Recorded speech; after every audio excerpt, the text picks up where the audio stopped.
We interrupt your regularly scheduled broadcast program to bring you these interdimensional announcements from the Underground Initiative. We would like to offer our thanks to the people and organizations that help make the Underground Initiative what it is today. Some of the music you're hearing in the background comes courtesy of Midnight Syndicate. These horror music pioneers can be found on Spotify, iTunes, Ask Alexa for Midnight Syndicate, or at their website at midnightsyndicate.com. A big thank you to the one, the only, Kevin MacLeod. Check out the amazing works of Kevin MacLeod, a full-time composer who has published over 2,000 works of musical genius, most of which he's made available for others to use using the Creative Commons by Attribution 3.0 license. His work can be viewed on YouTube and incomptech.com. Thank you, Irutan, for letting us use your music. This amazing savant of Celtic and medieval melodies can be found on YouTube and irutanmusic.com. We would also like to thank Blizzard Entertainment, CD Projekt Red, and Bethesda for having such iconic and impactful music, as well as allowing for fans to utilize said content in productions like these. Please keep in mind that this is all fan-generated content and is not sponsored or endorsed by Blizzard Entertainment, CD Projekt Red, or Bethesda. We just really enjoy their content. A big shout out to Derek and Brandon Feitcher. Their amazing compositions can be found on YouTube under Fantasy and World Music by the Feitchers, as well as iTunes, Bandcamp, Amazon, and Spotify. Go check them out. Stringstorm does music, voice acting, sound effects, and more. There's a lot of creative symphonic metal music on their YouTube channel, and most, if not all, of their songs can be purchased at store.stringstorm.info. Various artists and animators were vital in bringing the Underground Initiative to life. We would like to thank Edvartigo, who can be found at twitter.com/Edvartigo. Sunzaki Kojika. Check out her artwork and content at twitch.tv/Sunzaki Kojika, and CJ Emmanuel II. Thank you very much, and enjoy the show. Welcome, initiates, to the Underground Initiative, a secret underground organization where a menagerie of maddening Midwesterners gather around to explore the realms beyond through the medium of tabletop RPGs. Hey guys, how's it going? You're the worst. Yeah, that's about right. You know what isn't the worst? Our Patreon over at patreon.com/undergroundinitiative. Go ahead and check it out. If we get 10 patrons, for every 10 patrons that we receive, I will wear a lovely wig for an entire session. Not only that, but patrons can also enjoy various benefits, such as getting their name added to the credits at the end of each episode. If this is your first time donating, we will shout out your name at the beginning of an episode. Depending on when you sign up, you can get access to our Discord to chat with us and other community members. Let us hear your voices. Let us hear your gripes, your grievances, your praises. We like to hear praises, so check us out once again, patreon.com/undergroundinitiative. For every 10 patrons, I will wear a wig for an episode. If we get 20 patrons, then those patrons' names will be added to a randomized raffle, and a lucky winner will receive a copy, paperback, and PDF of Volume 1, Written in Blood, the first of many anthologies series, where John has made a lovely contribution to its pages with his short story featuring a dimensionally distinct blue baza. If you don't want to take part in the raffle and you just want to purchase the book outright, check it out over at Drive-Thru Fiction or FromOuterSpace.com. I'm sure you can find a link for it there. That is John's website where he posts many He posts a lot of this stuff there. I'm losing my diction with every word that I speak. I apologize. Also, if we get 30, count it, 30 patrons, you have locked us in to do a puppet episode. I'm still working on the logistics of how that could feasibly work. I was kind of looking into it too. But I think it's all going to have to be digital dice that night. I really want it to happen. But yeah, 30 patrons, and we'll have puppet shenanigans. What is this? What are we doing? I'm fine with it though. But yeah, that is what we have so far. And unless anyone has anything that they would like to shill or talk about, anything that I am missing. I'm still trying to figure out how it's the worst. We had beef sandwiches, not brats. No, Oh, he did. It was the worst for him. Oh, it was the worst for Shiima. Yeah, I had a brat sandwich. But nah, I enjoyed it. And I hope you enjoyed this episode. So without further ado, let us begin. What do you mean losing your diction? You ain't even drinking over there.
So, Oh, yeah? last we left off, the Fist was in Devil's Reach, having halted a plot from Yadi of the Order of the Grey Path to incite a conflict within Devil's Reach between the citizens and a section of the Order of the 12 Divines Church. A crusade has been averted, and much to the delight of both sides. From there, the Fist has been in the throes of semi celebration, semi just recollecting themselves, and various time is spent between Kulkras and Vaxxus reading and eating their respective magical tomes. Orlin hit the town with Lindira. Got to learn a little bit more about her backstory, and mostly about her victimhood under Axejaw the Mangler, the current de facto head of the Blackheart Bandits. Not only that, the Fist got to interrogate Gendry Redstock of Marbell now, but it was under scrutiny that it's probably assumed that he had made a deal with a devil to turn his life around in such a fast fashion. But according to Gendry, he did. He sold, he made a deal with a devil of Devil's Reach, whose name, Vaxxus, do you have the name of that devil? Probably. Hold on. Peaches. Definitely not Peach. Peaches. So it's cream. That was one of my favorite episodes of Rocco's Modern Life. Welcome to Sorry Heck. about that. I should have been on the I ball. am Peaches. I think that was the first episode. Or one of them.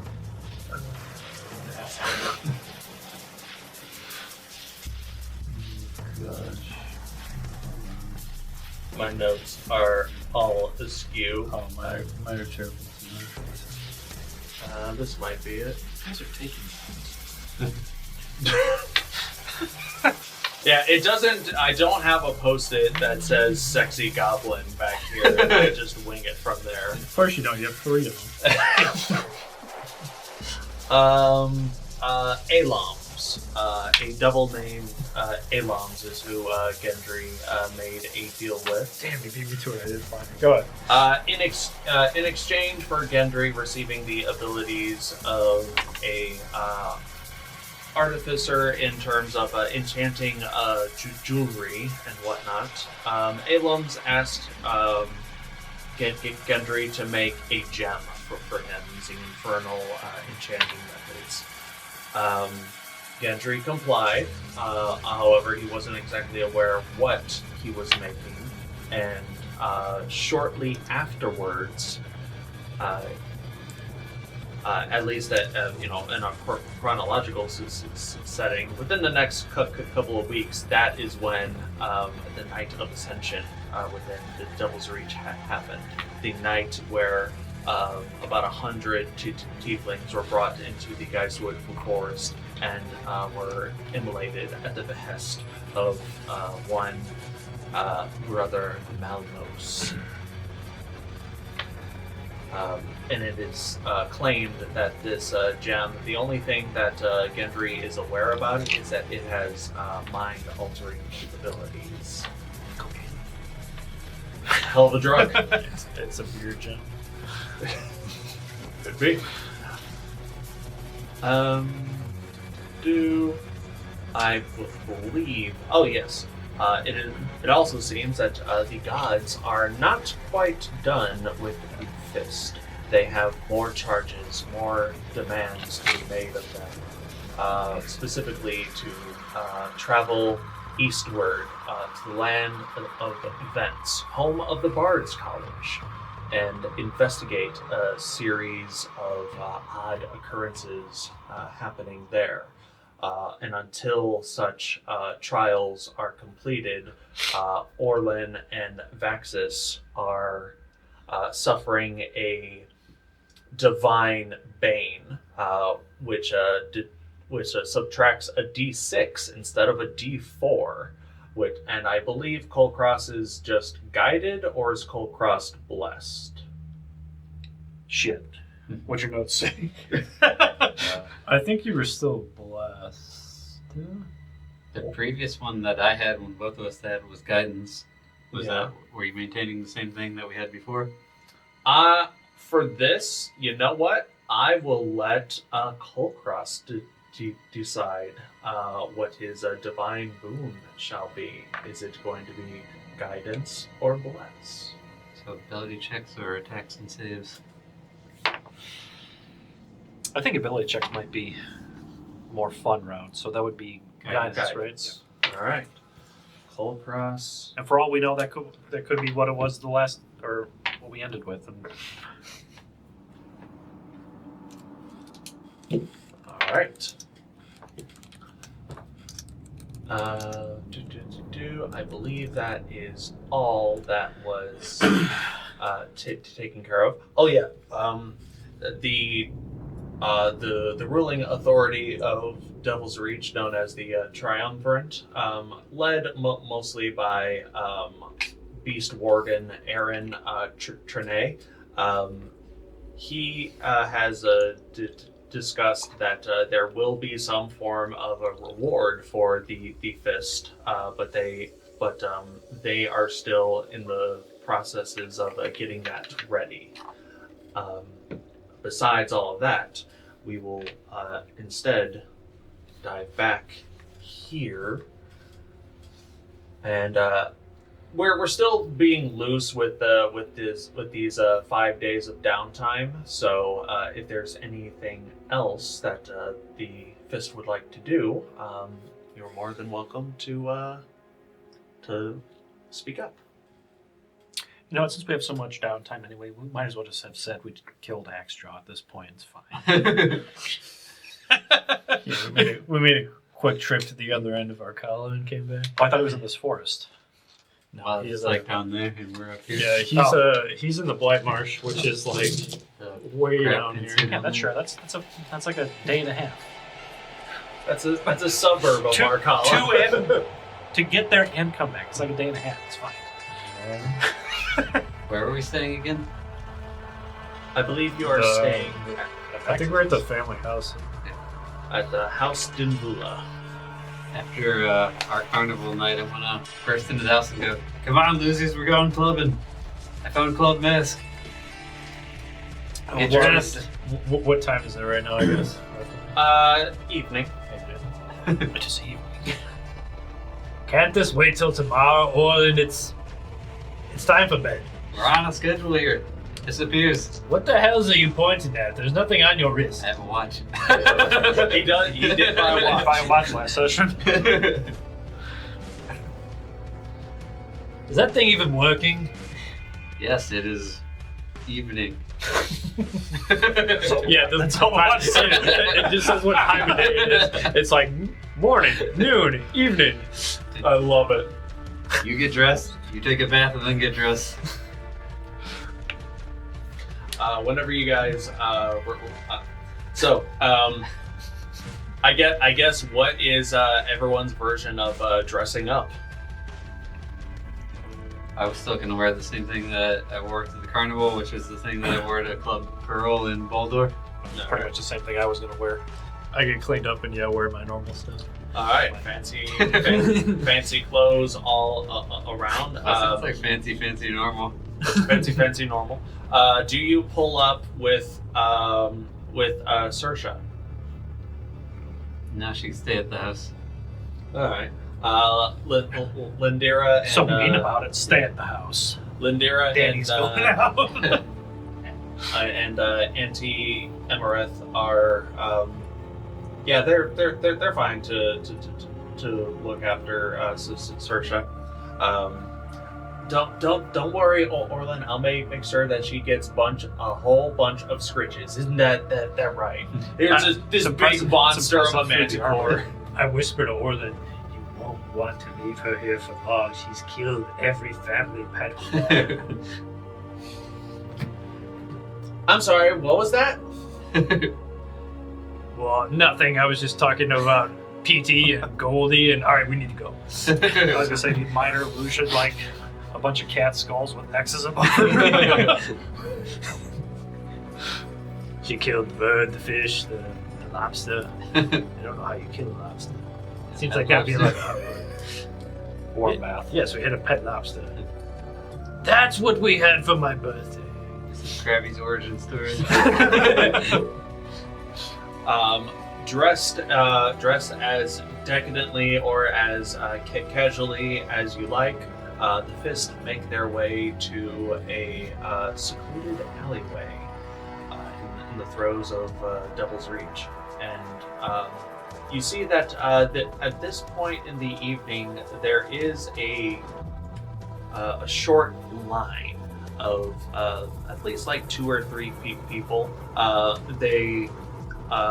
Two are tiefling, one is a human. The 2 tieflings are dressed, honestly, very well. That almost like damn near to tuxedo levels of fancy. You also notice that they are wearing these very elaborate masks. Some look like they are made out of diamonds, others out of gold. While another one looks like it's made out of like just some very fine, expensive material. And We jump them and steal their masks. Go ahead. Makes sense to me. They are currently standing in line in front of a looks like a very well-appointed tiefling / devil butler of some sort. Also wearing a very thin black dynamo mask around their eyes, and he is standing in front of a very fancy black and purple arch door that is attached to the outside of a wall of some building, and the door is way fancier than the outside of this building. Like something should not be connected to the other. But he looks them over, opens the door, and the fist just sees darkness on the other side, and Even me? even you. Okay. And these individuals walk in, and the door is just simply closed, and the tiefling awaits at the door. He's probably taken notice of you, but he's looking past you, like straight ahead, almost like waiting to be engaged. Who approaches first? Did we have masks when we went to Club Girl? Or... I don't think so. We had the pearl. Oh, yeah. I think that kind of was our ticket in, basically. I don't think so. I think we were just dressed nice. So, Orlin, why do you want to come in? Curiosity? Exclusivity? It's a good thing Shiima's not here. Yeah, she is kind of a stick in the mud, isn't she? Oh, I was thinking kill her. I mean, she might try to maul random people, sure, if she thinks maybe they're wrong there. She'd have 8 more lives. So who approaches first? I don't know, this is your thing. Alright, I'll walk up there. You approach, and the devil finally points their attention towards you, Orlin. Why, hello there. Welcome to Club Mask. How may I assist you this evening? Count Orlin Trinette, and this is the fist, and we are looking to gain entry. I see. Well, unfortunately, We're at the wrong door. I thought we were looking for Club Mask, not Musk. Unfortunately, Count Orlin Trinette, you and your companions are underdressed. Club Mask is a exclusive club, and we only cater to those who can visibly afford our services. As such, members may only enter if they are wearing a mask or headpiece that is made out of materials of a certain gold value worth, primarily 500 gold. I turn around and see if there's anybody behind it. Make That's perception. not Does this work? It's plan B. All right. 8. 8. I mean, I'm not blind. I mean, yeah, you're not blind, but it looks like no one else has followed you. Well, what's your master plan now, Orlin? I know, you're supposed to fill me in on this. This is your town. Have I ever been to this place? You absolutely have not been to this place. Does it However, look like I've been to a place like this before, Orlin? make a history check if I you'd mean, like. to be fair, it doesn't look like you have a mansion either. Exactly. You got one of those. You said a history check? Yeah. Not good. That's a 5. 5. Yeah.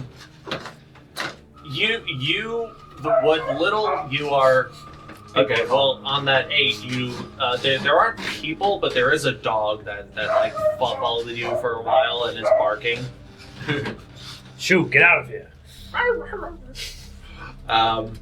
Bit me. What on a 5? What little you do know about Club Mask is it's an expensive club for expensive people to go to. That's about the gist of your knowledge about it. You're underdressed, Orlin. What can I say? I've never been to a place like this. On purpose. You told me that before I left the goddamn house. Well, normally you're dressed to the tens, so... If I may, if you are lacking in the proper materials, we do have rental masks available. 250 gold now, 250 gold whenever you exit. However, if you are unable to provide the cost of said rental fee, then I'm quite afraid that your soul will belong to Club Mask until you can appropriate said funds. How long are you going to be here till? As long as the moon remains full in the sky. What does that mean to me as far as the calendar? Drop your So pants. just for like today and tomorrow, or just Sure. Well, Moon's always full here. well, the good news is there are 2 moons. One moon has a fairly fast cycle, but the other moon is ridiculously slow and will remain full for the next for the rest of this month. The gate starts closing and one of us are on the other side.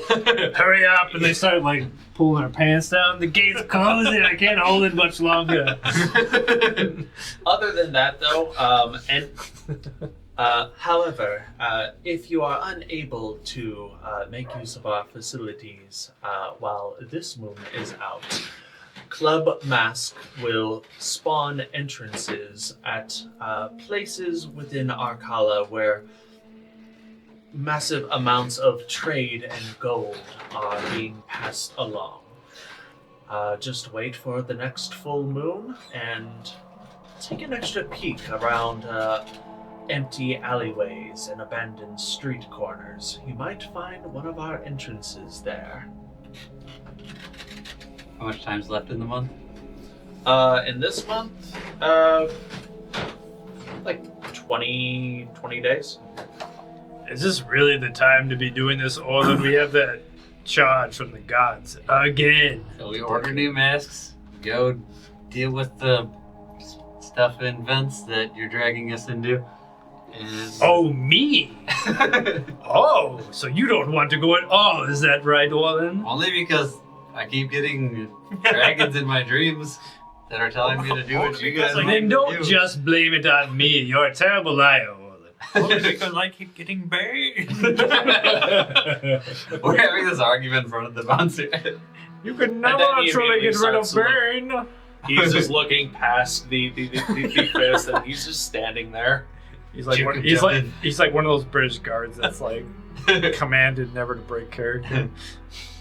So we order masks, go deal with the religious stuff, and then come back. Well, you We know got what- 20 days. You know what's going to happen is you're going to get those masks, then we're going to be invited because Tiny over here screwed something up and we need to fix it for him. I thought we had a week on this charge or something. What do you mean 20 days? Orlin? No, 20 days before this place leaves. So why don't we just come back? Yes, we ordered the masks. Are you even listening? Are you drunk right now? No. Like a deception check. Always. Perfect. It's still not bad. It's 14. 14. Aren't you Nice. banned? Oh. Not on checks. Oh, no. Saving throws and attacks. That's a different thing. Now, if Make you a want Christmas to, saving throw. now if you want a d6 on checks and on all rolls, I'll play my cards, right? okay, that's fine. So tomorrow morning we order masks, we go deal with the shit in vents, and then we come back here and party. And visit Aelin sometime between that. Well, I think Aelin can take us to Vents, so we probably need to visit him now. And when I mean now, after I get my 12 hours of beauty sleep. You also know that Aroyan is in town, and he will facilitate travel if need be. So you have options. I'm gonna ask the bouncer if he knows a good mask shop in town. Is a recommendation for a non-rental. I don't want to get anybody's germs on my face. I was gonna say the same thing at one point. I'm like, there's no way Orlin would use masks. There is no way. Excuse me, do you Lysol these masks? Lysol? He just pulls it. He's like, you can use our rental pair. Yeah, they're like bowling shoes, basically. That's exactly what I pictured when he said rental. I recommend. I recommend Nictor's planar paraphernalia. We get to go back to Knick-Knack? He is like the shop of all shops around this place, and I'm not mad at him. Does he make us things, or he just has odds and ends that might include masks? I don't have the answer. I just know that that is the answer I'm supposed to give. You're a very bright person. Don't let anybody tell you otherwise. Why, thank you. I'm whispering at Orlin, he's a big creep. What are you buttering him? I have no for. So off to Nictor's then? Yeah, is it open late? Yeah, Nictor's seems to be open, oddly, it seems to be open 24/7. Oh no, he never sleeps. What is this guy? One of his arms sleeps. That's how he gets it. It's on a pillow.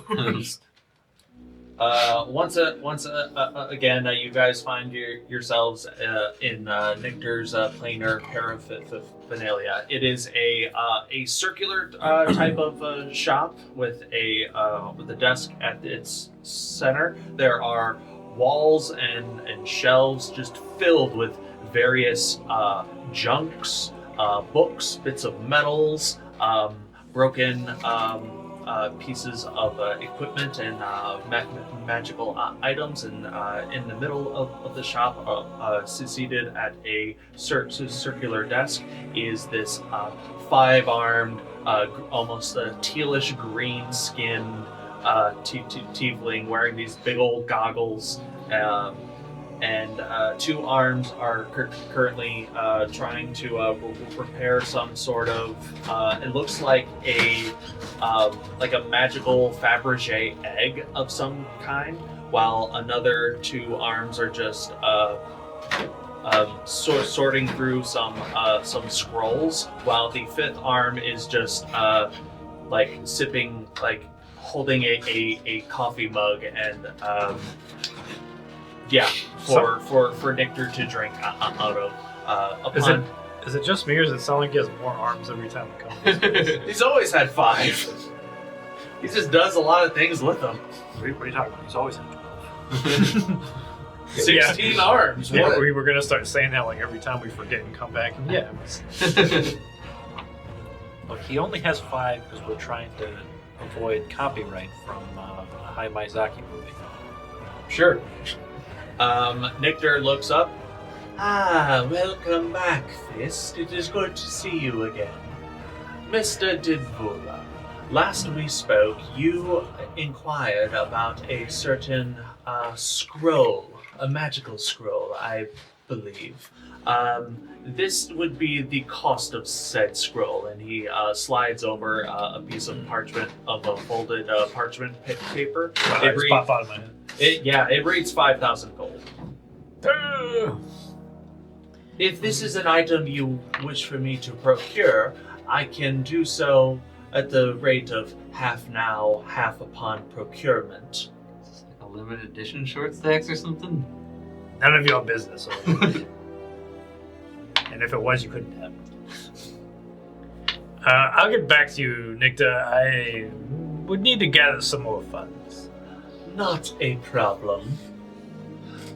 What about the rest of you? Is there anything that Nictor can procure for you? I need a fancy mask.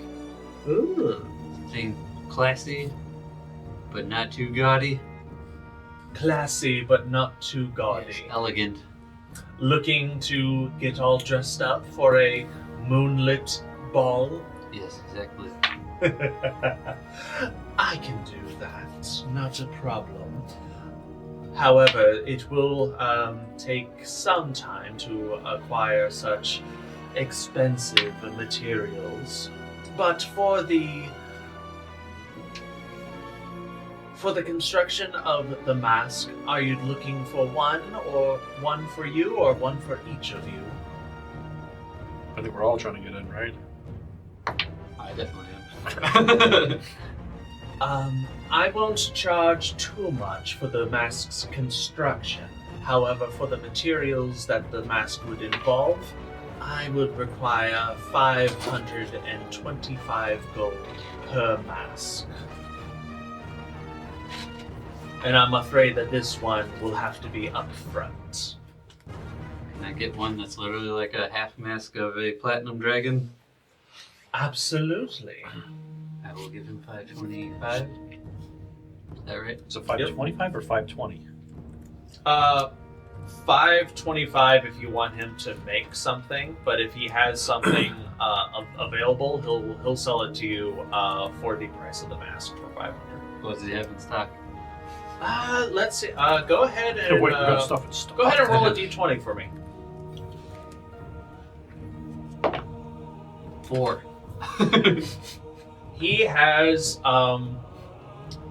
these two masks that honestly look like a rat face. However, each fiber hair, it is a furry mask face with an ugly bulging nose at its end. However, even though it is very ugly, it is made out of the finest materials. This fur here, he actually pulls back the fur a little bit. Each fur, it's not fur. It's ridiculously thin lines of platinum that look like fur. You furry bastard. It was either Johnny Tightlips or Jimmy the Squealer. He's wearing a rat mask. It was me, I just love squealing. You guys can be the rats. I'm gonna get a custom one. I don't know. This doesn't seem like my scene. I don't think I want to go. Are you gonna leave me hanging? What? Huh?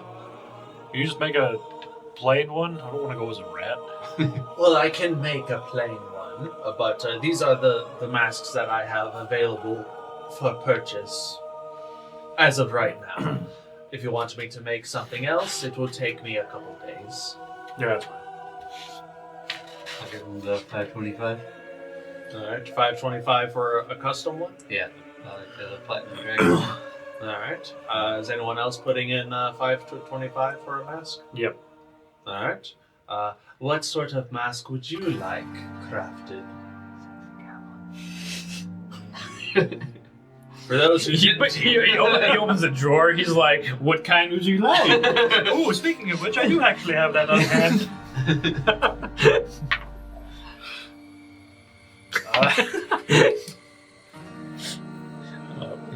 Rocks are about to fall. Get ready, guys.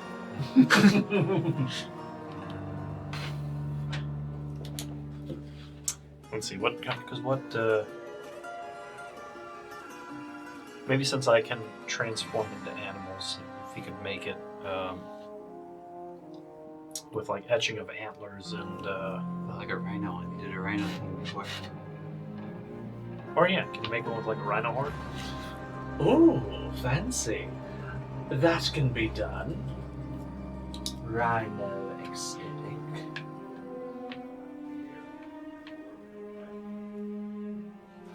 And for you, Mr. Dinvula, what sort of themed mask would you like crafted? Something with fire on it. Pass. Are you sure we can put illusionary flame upon it? Give your mask a little pizzazz. I will break one of your janky arms if you don't drop it. But how am I supposed to make your masks if you break my arms? It's bad for business. I give you plenty of business, now drop it. If you wanted to give more business, you would pay for that scroll you want. Your banana costume. It's expensive and you know it. The price of quality always is. I Actually, I thought Nectar was going to start dancing. He was like, fine, I'll drop it. It's hot anyway. Starts twerking around the con. How about No, please, I'll pay for the pass. How about something that's more skull and bones themed? I'm not interested, Nicta. Enough is enough. Very well. So just the 2 masks then? Yep. Very well. How long did you say it would take to be ready? A couple days. I will reach out to you magically once they are completed. And at that point, you hear a bell at the entrance as Lindira steps in. I was going to say, maybe your sister could get it so he doesn't sell them off on us. I told you, Orlin, she was supposed to be watching Saoirse. She got all of our pets killed. I say it loud enough for her to hear. I am taking Saoirse out for a walk, and you see that she pulls out like she has a really big leash on Saoirse, and Saoirse a big. All right, Saoirse, a large kill me. size Do you want me to- manticore Do you want me to make creature. do you want me to make an animal handling check? Yeah, sure. Make an animal handling check. She's just dragging Saoirse around. Oh, Or Saoirse's dragging her around. Taking her for a walk. Bye. Now she's taking you for a walk. her wisdom is so bad. In Redmire, you have to bring poop bags around with you. I don't think that applies to this place. I think Saoirse might be taking her for a walk. I got a 6. So, at first she's Lindira is like trying to have Saoirse enter the shop.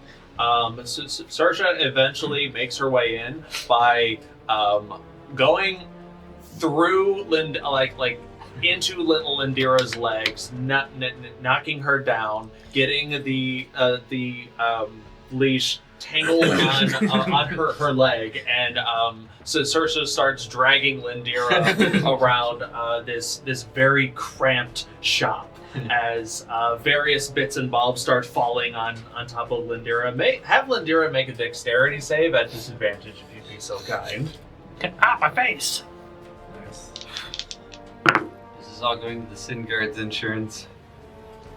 Dexterity save? Yep. Not bad, at disadvantage. 10? 10? Alright, cool. Lindira takes 4 points of bludgeoning damage as random stuff falls on her. Am I going to have to renew my no pets policy? Lindira, are you? I'm assuming you're here for your pickup. Lindira finally untangles herself from the leash, and she's I like, told you, Orlin. "Not a word from you." Yes, Nectar, I am here for my supplies. Very well. These were not easy to come by. And you watch as he pulls out a tome. I would say Kulkras and Orlin. You two notice that the tome that Nectar brings out, it looks old.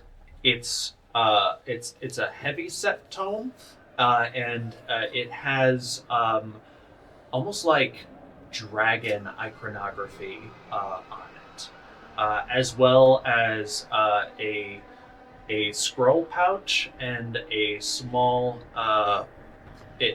as well as a small wax paper wrapped parcel, about half the size of this dragon themed tome.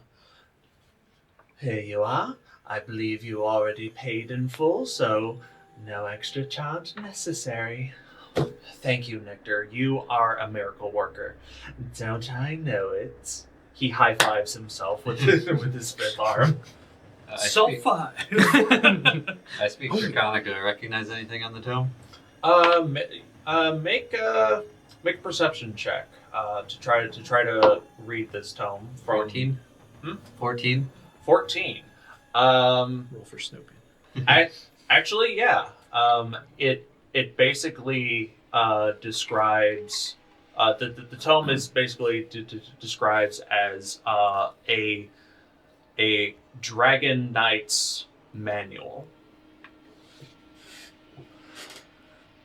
Thank you again, Victor. Not a problem. If there's any other business that we shall attend to, by all means. If not, I ask that you can feel free to peruse my shop. I sell just about everything here. Is there anything else left to do at Nictor's? I don't think so. Just keep dragging me around. I don't know. I don't think so. All right, are we done doing your high-profile shopping, Orlin? Yes, for now. Later that evening, the rest of the Fist convenes at the Tainted Tonic Shiima? for a late dinner. Here, Lindira and Auntie Emerith are preparing meals, while Thal is setting the table. He has closed down the shop so that everyone can eat. Eventually, food is brought in, extra servings for Saoirse, and Auntie Emerith sits down. So, a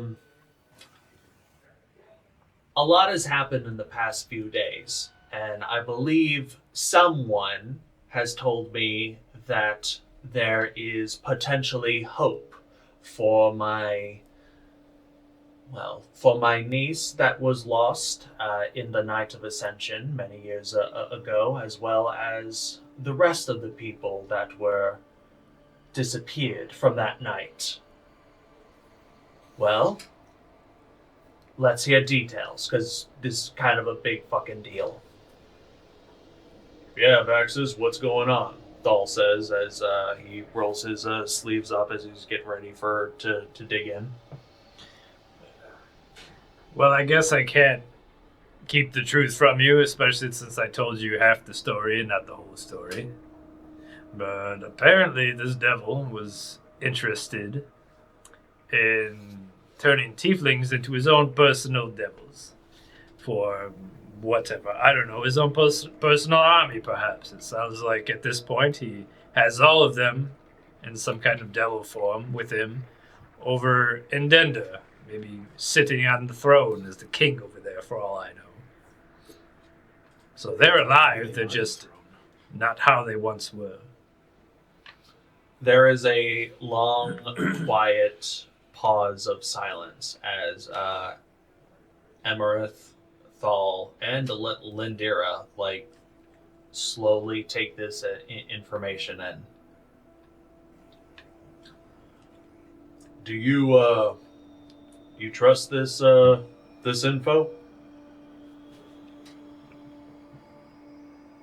I'm actually trying to remember where Oh yeah, this is from that wench back where we made the deal.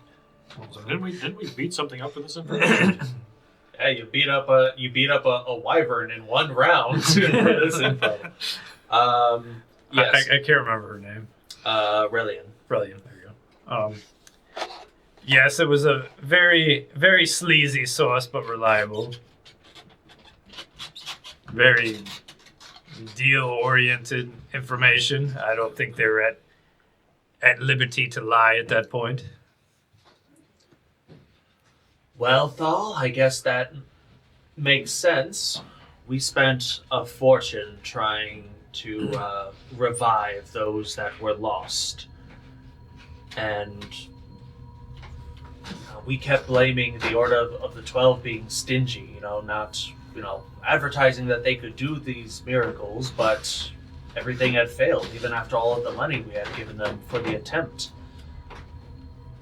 But if they're still alive somewhere else, that makes sense. But I can't imagine. But this also upsets everything that we know about devil culture and, what is supposed to happen. Like being turned into a devil while you're still alive. Tell me about it. As your horns grow. Yep. You're like Pinocchio.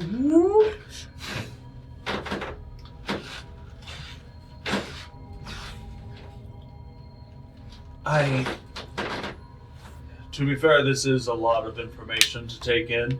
I'm not exactly sure how I would handle this, but I don't think we should tell the rest of the town.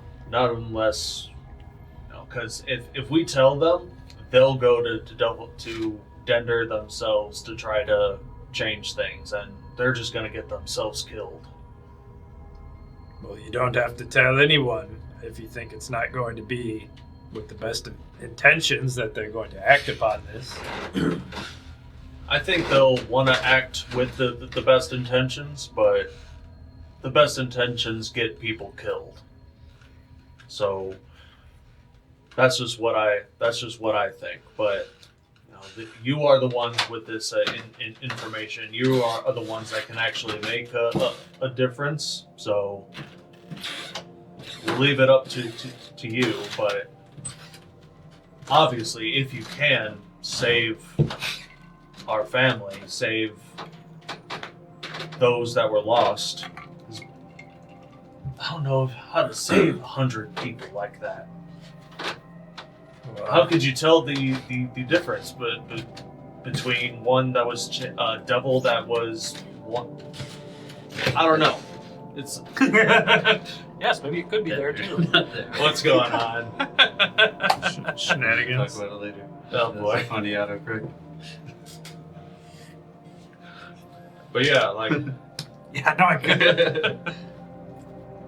if these devils were to come at you with the intent to kill or harm, if you take them down, what do they die? Do they go back to being devils? I don't know. This breaks the mold of what we understand. I don't have the answers you're looking for, Thor. I can't help you there.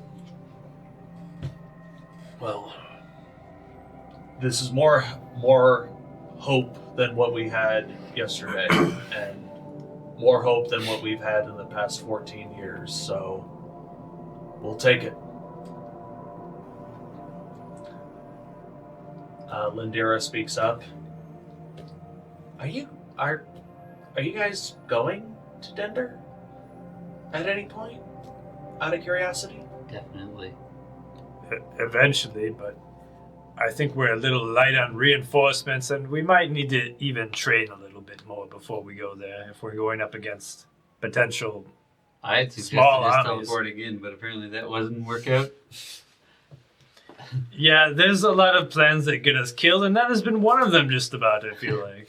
We haven't been killing Jet except for him. Well, I mean, there was that time we ended up mangled in those hospital beds, and I don't even remember how we got there. Which I do also blame you guys for. No, that was your- I also blame Shiima for that. I was talking about when I died. Yeah. Those were your quests. How did you die, Kulkras? You're always a giant monkey getting angry and stomping everything. I couldn't be a monkey in that. The temple wasn't big enough. All I hear are excuses, Kulkras. While we're on the topic, so the guy told us Club Mask appears in places of high commerce. Could that potentially be a way into Dender?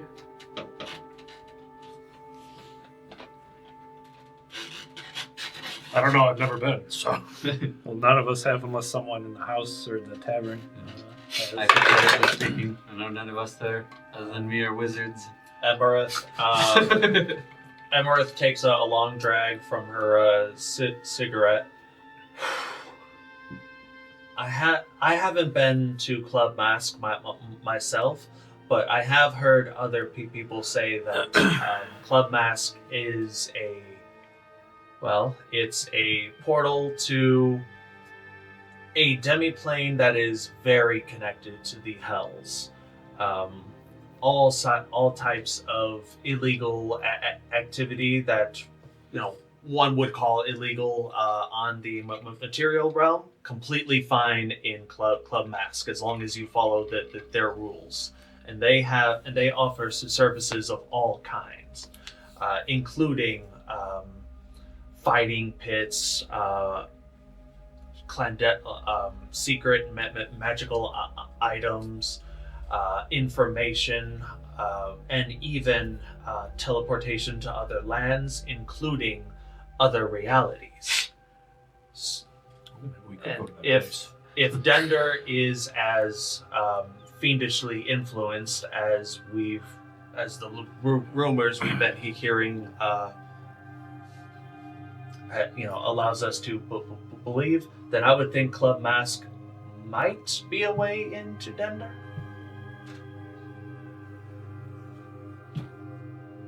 I suppose it's worth a shot at some point.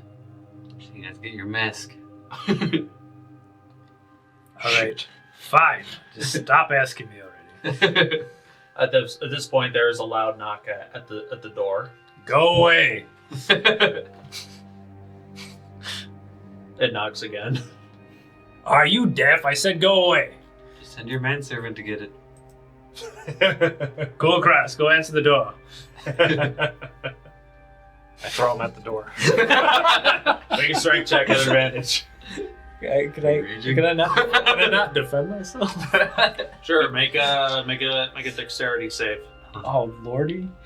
Oh man, a save? That's with Bane. Oh no, is it? You might as well just said no. Allowing it. This is just a plain strength check, right? Yeah. Yeah, it's just guidance. Yep. He's doing this from a seating position, to be fair. You might as well just said no. Wow. 20 or 1. That Don't tell him. that's actually insane though. So I got a nat 20 but -5. Nice. That's funny. I got a nat 20 with a 4 for plus my 5. There was nothing I could do against this. Fate said no, absolutely not. So What are the odds? 2 natural 20s though? Right? There goes my only nat 20. Go away. Send your manservant. Kulkras, do it. So you're sitting right next to Kulkras. He takes you by the scruff and just while he's still sitting. And Vaxxus, you go flying. It's the meme where Mo throws him, but then I come back. Yeah, I teleport back. Do you want to? No, I'm not going to burn the spell slot. Okay. You take Mage Slayer. You take 1 point of bludgeoning damage as you are thrusted at the wall. Oh no. Oh well, at the door. Which does jostle the door open, so you are prone inside and You're welcome. outside. Outside, you see a plainly dressed Frolith. This is the dragonborn tiefling mixed paladin of the Stormlord, one of the members of the Order of the 12 Shepherds that was here in Devil's Reach. I rub my head as I stand up. Can't you see we're closed tonight? I'm sorry to intrude, but Oh, I wish the door was open. well, I was gonna throw you at her. my apologies. For stopping by at such a late hour, but let me help you up. And you see that she's not wearing like her armor. She's wearing like very plain white cleric vestments. How do you keep those clean? I would be afraid to wear anything white around here. It would get so dirty from the mines. Well, I suppose that's part of the charm and charge of wearing these. May I could come in? I wish to speak to you and the rest of your compatriots. I kind of turn around. Mostly I look at like Thal and my aunt to see if they're okay with her coming inside. Yeah, bring her in. Alright. Just kind of do one of these and let her walk by. She walks in, and you also see that she has this she's like dragging a fairly large chest behind her, but she sort of just like leaves it at the as close to the door inside as she can. It's a bomb! We all go down together. She speaks up. I will have my revenge. My name is Frolith, for a former paladin of Cord, the Stormlord. I have, due to recent events, I have decided to step back from my duties as a paladin and start my journey of faith from the beginning. From this day forward, I am now a renunciate until I can reclaim a sense of duty and status among the Order of the 12. My actions of late have been shameful, not only to myself, but for the Order that I represent. I will be staying in Devil's Reach for quite a while among the Faith Seers to try to find a new path. As such, I know that no amount of apologies that I can do can undo what has been done to you, Thal, and to Devil's Reach as a whole, but I hope that this will at least be the start of it. And she gestures over to the chest. The chest contains... It's a mimic. Fuck you. The door was a mimic the whole time. But we gotta get out of this house. Filthy We're out of the heathen tavern. devils. This chest contains the armor that I wore as a paladin. I hope that you will find a better use for it than I did. And if you ever need any healing or minor miracles that I am able to provide, as a renunciate, I am expected to provide miracles free of charge as long as I am able to. I'll put her in the notes now because she's being so generous. How do you spell her name? Yeah. Frolith. Frolith.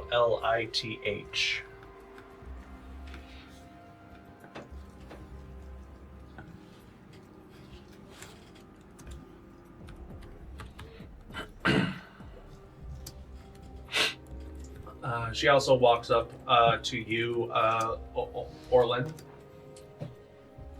You seem to be the most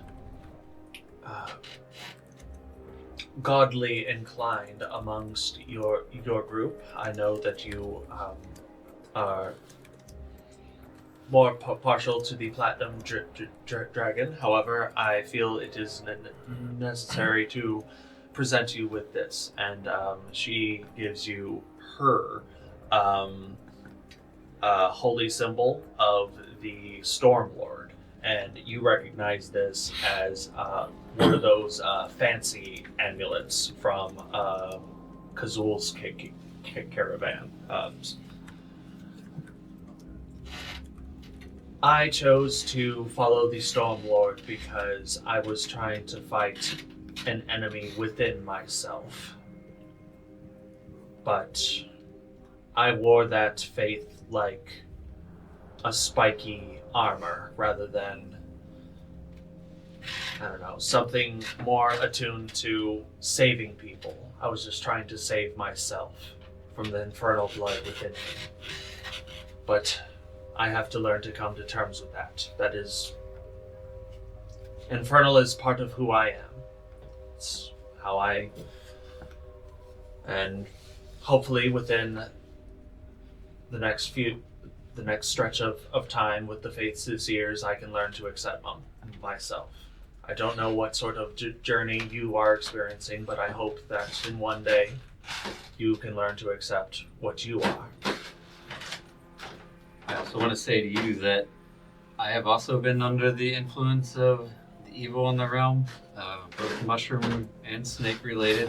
Very phallic evil in this continent. Very phallic. But evil is sexy, so I'm told. I don't think you should be overly hard on yourself for the things you've done when under the influence of evil.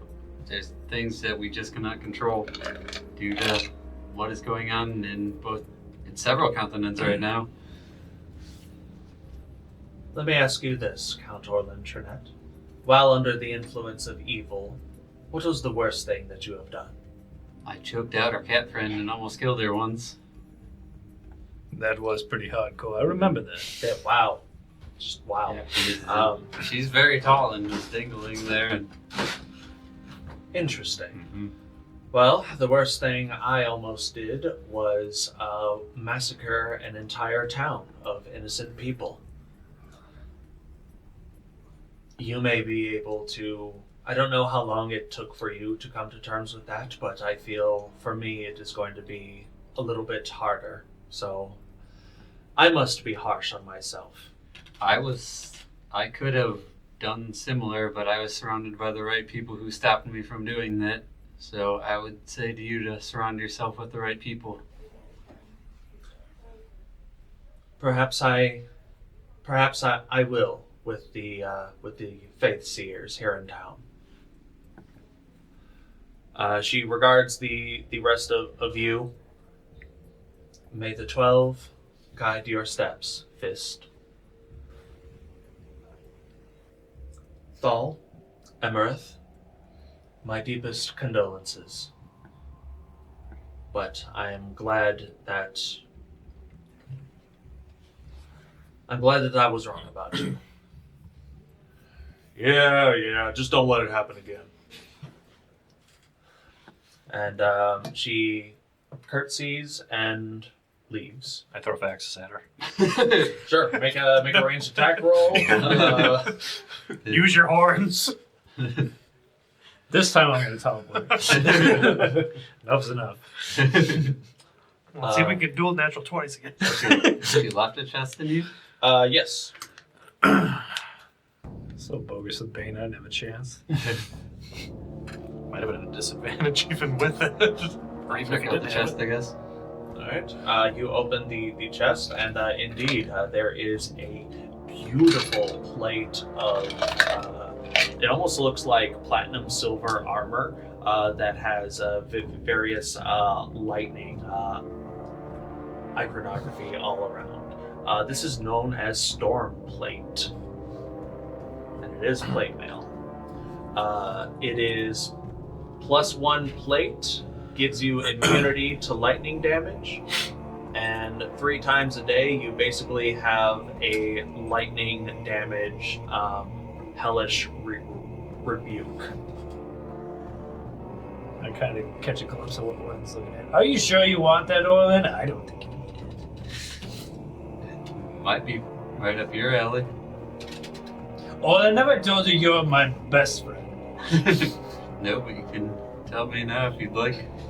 Yes, Orlin, you're my best friend. Give me that. Once again, the item name is called Storm Plate. Gosh. Yeah. We're all gonna be over 20 now. That So sounds... if this +1, it'll be 19. Do you have a ring of protection or anything? I do actually. That's So you'll what be I'm at worried 20 even? about. That's crazy. Now you just need a shield proficiency. No, that's for 6. I slide the chest back. Yeah, we're both sitting there with shields. Here you go. It doesn't even... Yeah, Vaxxus, it doesn't even fit her. Accept this donation for the Sin Guard.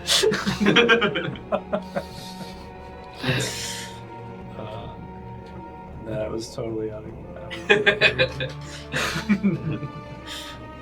especially with all the tanking we've done over this sessions.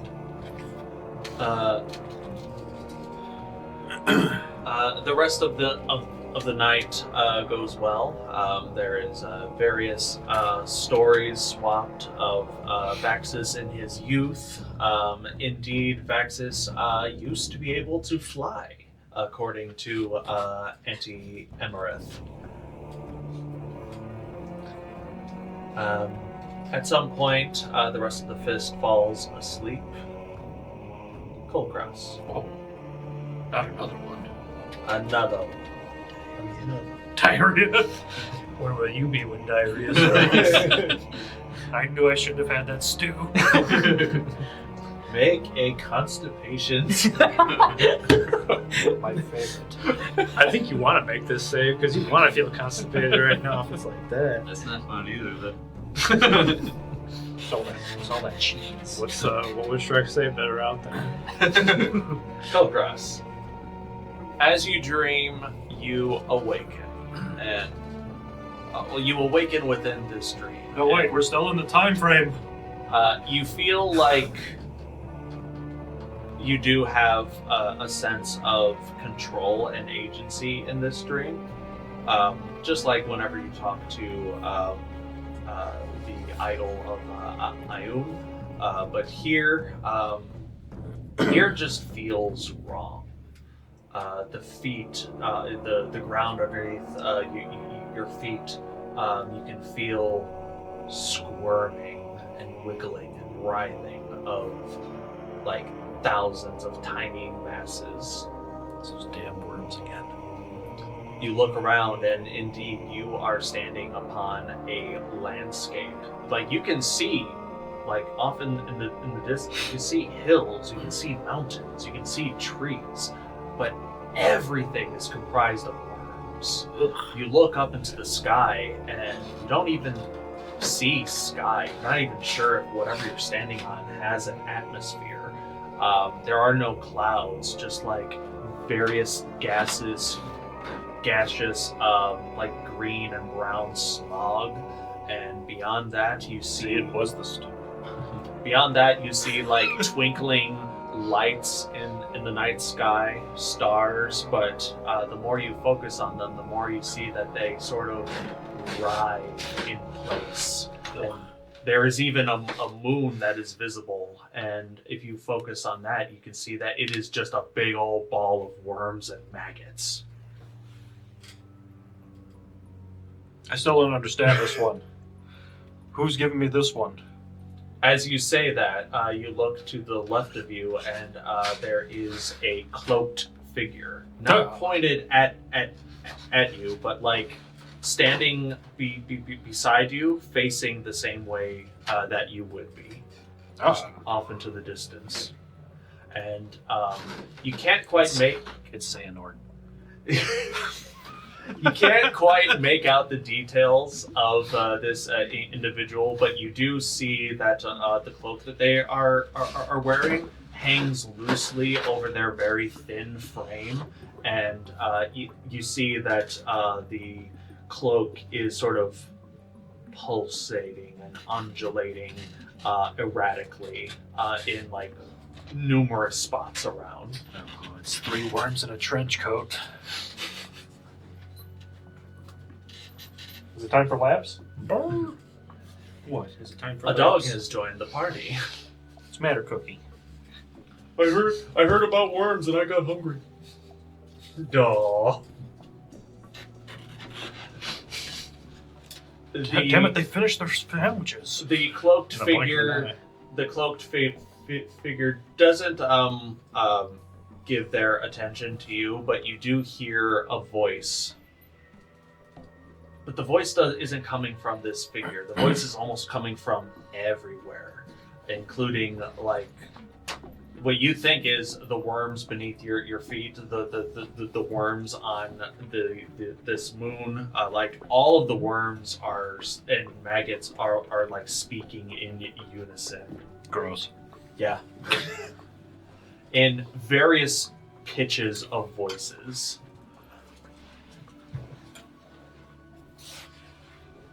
The treasure you wear grants you sight beyond that of most mortals. Oh, I thought we were going Thundercats. That's copyright.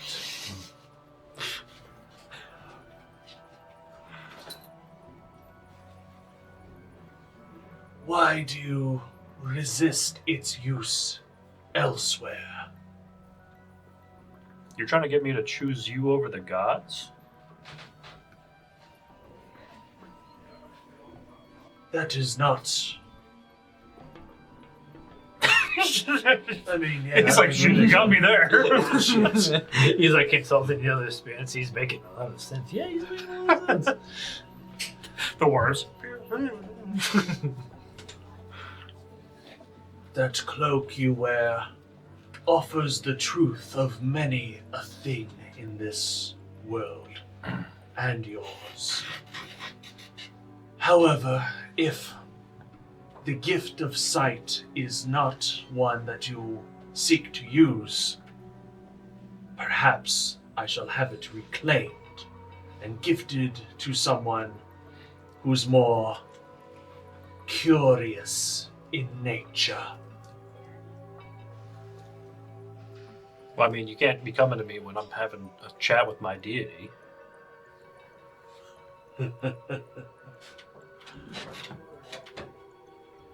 Use the cloak well while it is still within your possession. But if I were you, I would be more curious. Yeah, did you grab your mail? Worm guy? Oh yes, I have to go get my mail. Sorry, thank you for the reminder. I mean, even I could see that. I was reminded that I have mail here. It's a thing.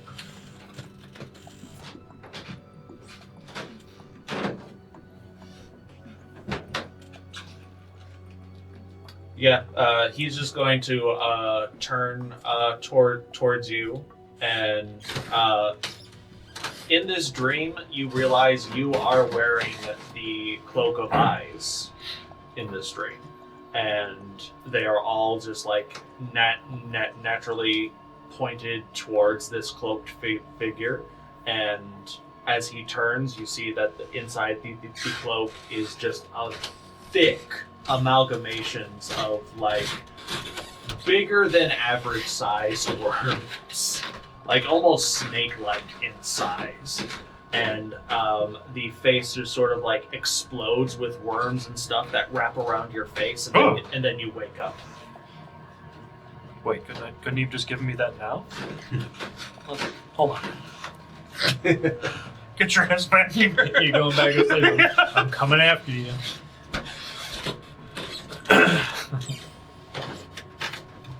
On the following day, Vaxxus, I believe that there was a little excursion you wanted to do. Would you like to do that now? Yeah. Something like that. Do you make your way into the Geistwood Forest alone?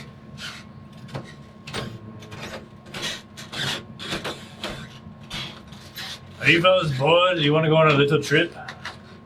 I'll go. Yeah, all right. As long as it doesn't take more than the time we have to get to wherever. Thanks. Yeah. I'll teleport us to Aelin's and you can teleport us there. Can I come with? If you want to assist, but maybe. Well, how about this? How about you not teleport out until you come find me? If that's what you want to do. Sure, that works, but Promise? promise. Make a deception or persuasion check. No, I'm not lying to her. I'm not lying to her. Oh, wait, I gotta use Bane on this. Not on checks. Oh, no chance. You're right. Never mind. 17. Alright, she feels assured. I put my hand over both theirs and said, "The Platinum Dragon accepts your oath." When I said you were my best friend, well, that didn't give you a free pass to be weirder than me. Well, it did. You had rules on now. All right, I make the promise and we start making our way into the Geistwood, and then I do kind of bring up the conversation as we make our way away from her and say, it's going to be tough, but we're going to have to go to Vents without her, I think. I can tell her and break the news, but I'm sure she's not going to like to hear that. That's understandable, but I feel like whenever we cross paths with this Axe Jaw chap, that she should be there. I mean, it's definitely on my list. I don't know if you fellas have any other pressing concerns after our little side trip, but it's pretty high on my priorities, I would say. I mean, I already choked out one of their bosses, so might as well see it through. A euphemism for something? No, that was the orc. Remember? You were there. Remember? Big orc Yes. in the background. You're just a teenager and I didn't know what was happening. Oh man. We don't know what the kids are calling it these days. And while we're out here in the forest, I wanted to stop and take a little excursion in our other excursion. All right. You know any nice spots untouched by civilization out here that we can take a 15-minute sabbatical for? Is that a euphemism? Yeah. Oh. Well, I mean, Euphemism for the gods. the town's usually pretty hustle and bustle, and the landscape's pretty rough, but I'm sure there's a clearing around here if you'd want some privacy, Orlin. I kind of just like scan around and I say, looks like there's one over there. If we can find a nice spot, I want to dig a grave and put the skeleton of Taina Slips in it. The goblin. Who was Yes. The goblin born star that we've been carrying the skeleton around for a while. I didn't know you were carrying her around. Where was she at? She was from the dwarven cult thing that we found out. Oh, here. right. Yeah. And That's right, the questionable dwarven priesthood with the dead hooker in the basement. I'll find a nice stone there and set it there, and I'll say, I don't know what gods you worship back in your time, and I don't know all of the horrors you've seen, but I feel like you've been through a lot given what we discovered your skeleton in, and I hope you can find some peace in the afterlife now. Do you want to actually talk to her? Oh, then I can make that happen. No, I feel like she's been through enough. I think we should let her be. I can't speak with that, okay. What do you want? Orlin, go ahead and make a religion check at advantage. The skeleton's been there for like hundreds of years, hasn't it? Yeah. I had no clue. At least 500. Honestly. 9. 9.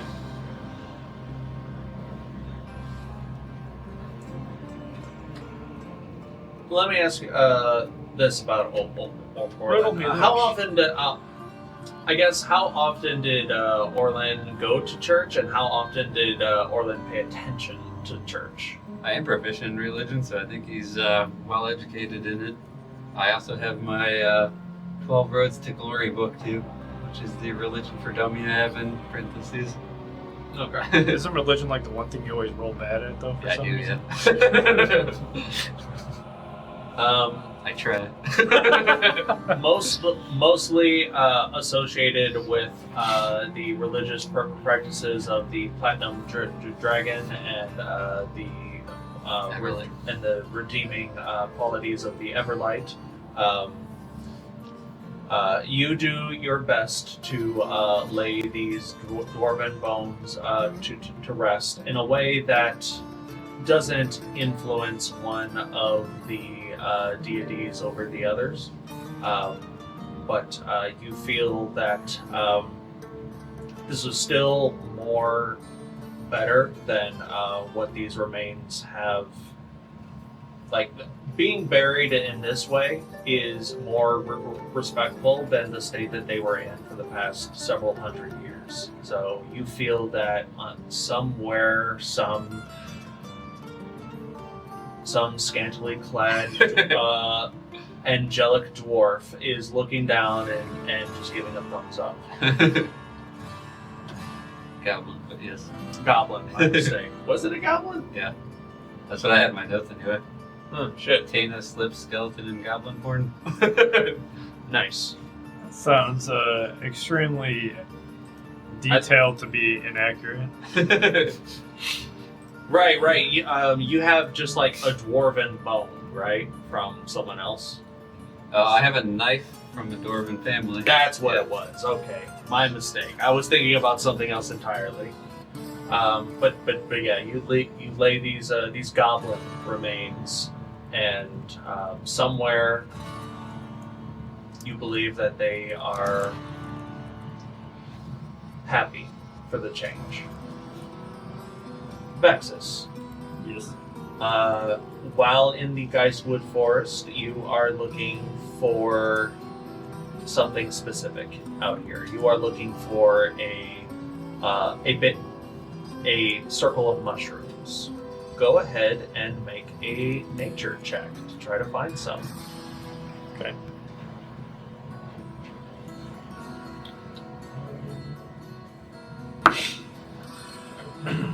$11. 11? Yep. Alright.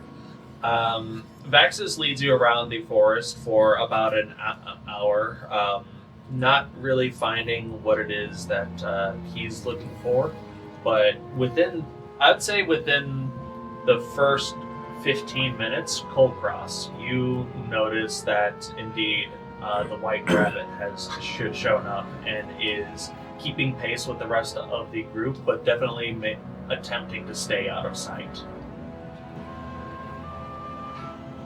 Are you looking for that damn rabbit? What rabbit? Do I see it? Do you look? Do you actively look now? I don't know. Kulkras is looking everywhere apparently at once, so I have no idea which direction he's looking. I am like that Spider-Man game. It's over there. You literally have spider sense. We can't even understand it. Where was the rabbit that I saw? Was it behind us? Yeah, I'd say it's about 30, 35 feet, but behind you guys. It's about 30 feet behind us. Just look over my shoulder and see if I notice it. At Make it this less obvious. You gotta stretch. at this point, yes, you turn around and indeed the rabbit is there. You bit me last time. Shoot, go on, get. The rabbit just stays there, but it is staring at you, Vaxxus. Alright, fine. You want to come along? I clearly can't scare you off. At least point me in the right direction or something. Go ahead and make another nature check, this time at advantage. Should I give you my giant crossbow? Here, kill it with this. Fireball. That's funny. Double 16s. Double 16s, nice. Nice. Every now and then, Vaxxus will almost find like some sort of pitfall or dangerous piece of terrain to lead the rest of the group into. But right before he steps into it, the white rabbit will dart in front of him and just sort of like cut him off, and instead will lead him into a different direction. And within 5 minutes of following the rabbit, it leads you to a secluded area of forest, still densely packed, but there is indeed a small circle of red speckled mushrooms, and the rabbit is situated just outside of the circle, staring at the rest of the party. What do you do? Well, we've made stupider decisions. I guess I'll go first. Throw Vaxxus at the rabbit. Jeez. I'm an improvised weapon now. It's the next feat I'm taking. Nice. Vaxxus steps into the circle of mushrooms, and nothing. Nothing happens. No Fireball. change. But the rabbit still looks at you expectantly, as if you're supposed to do something. I'm gonna point the staff of mushroom right in the middle and grow a little mushroom. Wants a carrot. An additional mushroom spawns in the middle of the circle. We're all done here, boys. I kind of look at the rabbit and I'm like, I think I know what you want, you little freak. And I'll take the opposite side of my hammer where the pick's at. I'll scrape it across my hand and drip some blood on the ground. There you go. If a rabbit can smile, that's what it's doing. As you drip blood on the ground and on top of the mushrooms, you both watch as Vaxxus does this. A wind sort of shows up, it picks up, and just a wave of red leaves completely cover Vaxxus, and then once the wind passes, Vaxxus is gone. What did you do, you little rabbit shit? Is the rabbit still there? And then it runs off. Mage Slayer. As far as I guess right. What do you guys do? I gotta pee. I will. Yeah, just in the circle. I will say you did watch what Vaxxus did. I'll pull out my knife and sprinkle some blood on there. I can do it from my hand, though. There from the top of my arm. I'm not an idiot. Kulkras. 0 bonus. Kulkras, same thing. You watch as is Sersha with you? Yeah. You and Sersha get surrounded by this wind of whirl of red leaves and disappear from sight. I'll prick my finger. You all take 6 points of damage, by the way. Holy crap. Including Sersha.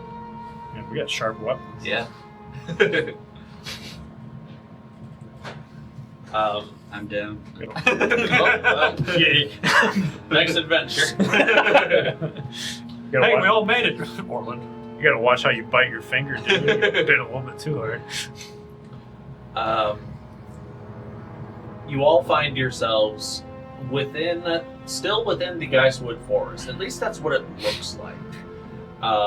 The trees are pretty much in the same spots. The topography and the landscape is similar, but there is things are definitely different in this forest. It's a lot darker.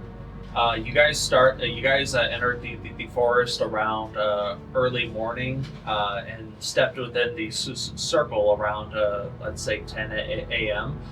Here, it is dark. It is dark. There is the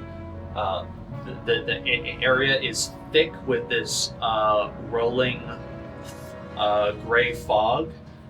You hear these faint ethereal whispers and screams and cries, very distant in the forest, and these unnatural shrieks and screams. You're not sure if these are from people or animals. I'm surprised Orlin's like, that's not fog. This is fog. I'm gonna take a moment to do some stretches and activate Tireless to give myself some temporary hit points. You find a random tree to do some stretches nearby, and for an instant you almost thought that the tree has a face on it, and it is like reaching out to like try and bite you, but it's just a trick of the imagination, I guess. It's just in there, bruh. I'm gonna go ahead and take a swig at the Lucky Star Care wine.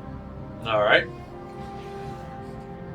After a quick swig of the Lucky Star Hair wine, Kulkras, you see a new rabbit appear near the group. This time it is a fully red coat rabbit with even the inside of the ears are red, and the eyes themselves also red, and it just regards the group. Is that your guide? Is that why we're here? I don't think this is what we're looking for. It's definitely not what I expected. you watch as the rabbit turns around and starts to like slowly hop in a direction, stops, and then looks behind at the rest of the group expectantly. Make a deception check. Rabbit after all, it's a hare. That's right. It's a jackalope. Terrible. 15. Seems like it wants to follow you, or it wants you to follow it. Could be a trick. With my Arcana training and stuff, can I look around, or maybe nature, I'm not proficient in that, can I look around and see if we're in like the Feywild or something like that? Sure. Make an Arcana check. 21. Nice. 21. You look up into the night sky to try to try to see some familiar constellations. There absolutely are none. There are stars in the night sky, very distant, very faint, but definitely not Arcana in origin. And you also look over at Saoirse, and even in their abyssal manticore form, there is like a shift happening where the grays and beige of Saoirse's new coat is now like transformed into something just a little more whimsical.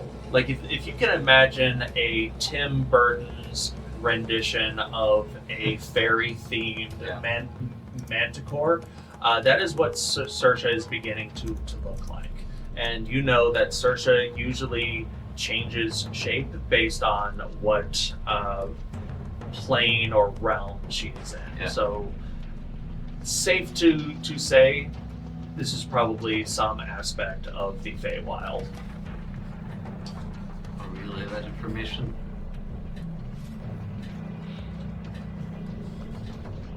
I don't know how we got here, but this is an interesting adventure, wouldn't you say?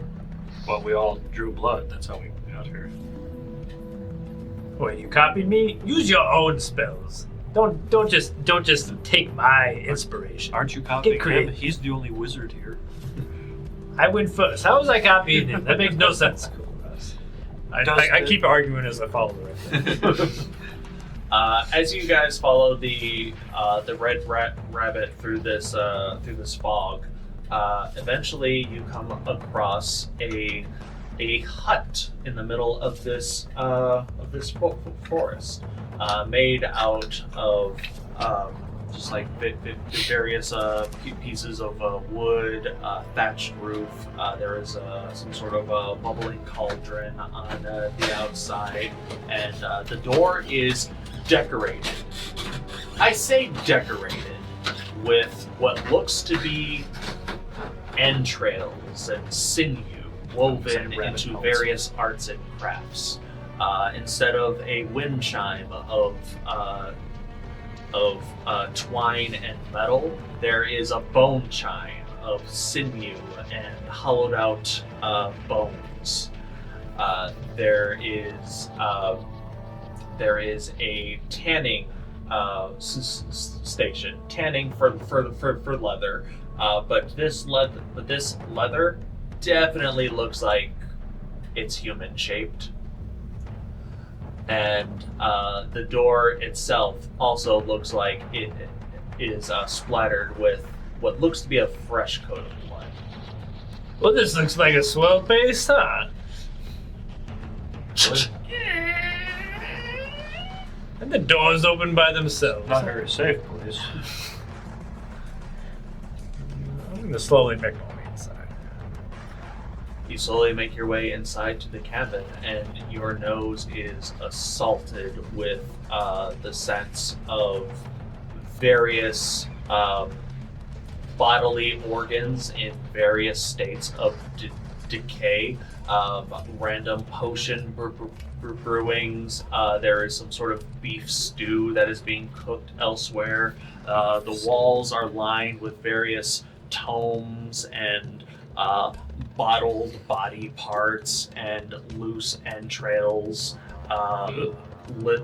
Loose entrails also litter the floor as you walk, and you also think you're stepping on the remains of like dozens of loose teeth. And within this small hovel is a towering woman in wearing like a thick red cloak with nasty gnarled fingers with several inch-long blackened nails that are dripping with red ichor. And she turns around and regards you with the most ugliest but genuine grin. Is a hag. Why, hello there. You must be the grave walker I've been hearing so much about. Who is telling my stories without my permission? That's not very nice. I have eyes and ears everywhere. And at that point, you see that there are probably like 5 or 6 more of these red rabbits inside, crawling out of various gore sacks around the room. Mage Slayer. That's the sound of Mage Slayer. Opening a can of worms. Yeah, right. Initiative. What is it you seek of me, Red Uruth? At your service? Well, yes, my lady. I'm curious. Would you be able to possibly put a curse on someone for me? I think he's talking about you. I'm his best friend. You know the old saying, you curse your best friends. That way they never leave. It's not an old saying. I've never heard that in my life. It's funny because it's hard to argue with how high your wisdom is now because of the crown. That's great.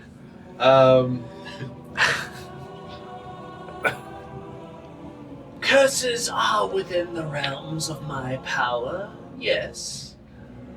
What sort of curse are you looking for? Something to make their life more miserable until they die.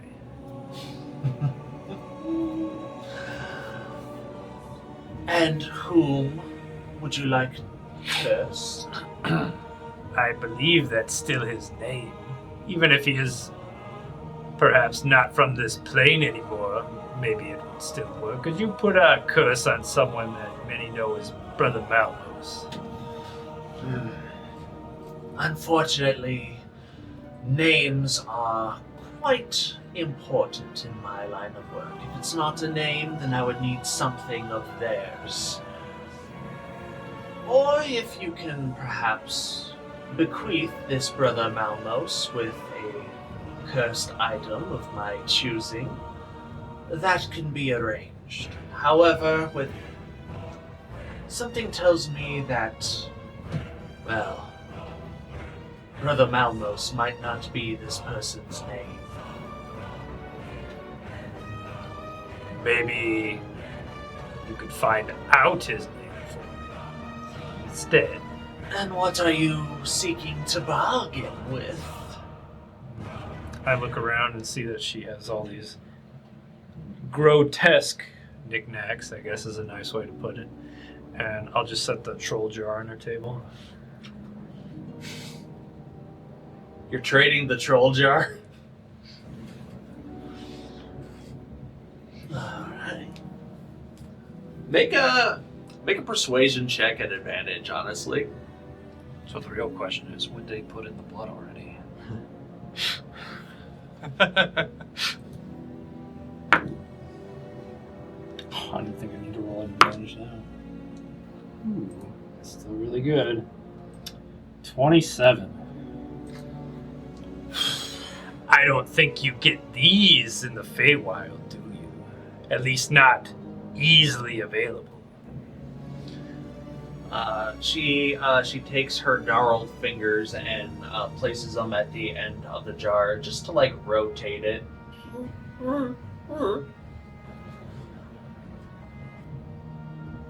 We do get trolls from time to time, even in my neck of the woods, but not one as such uniquely mutated, such as this one. I keep TPing her house. Yeah. Oh wait, wrong troll. For the name of the one that you seek,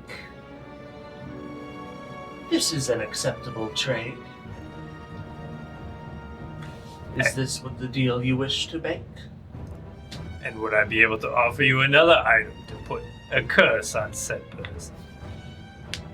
Well, we'll have to learn their name first, one step at a time.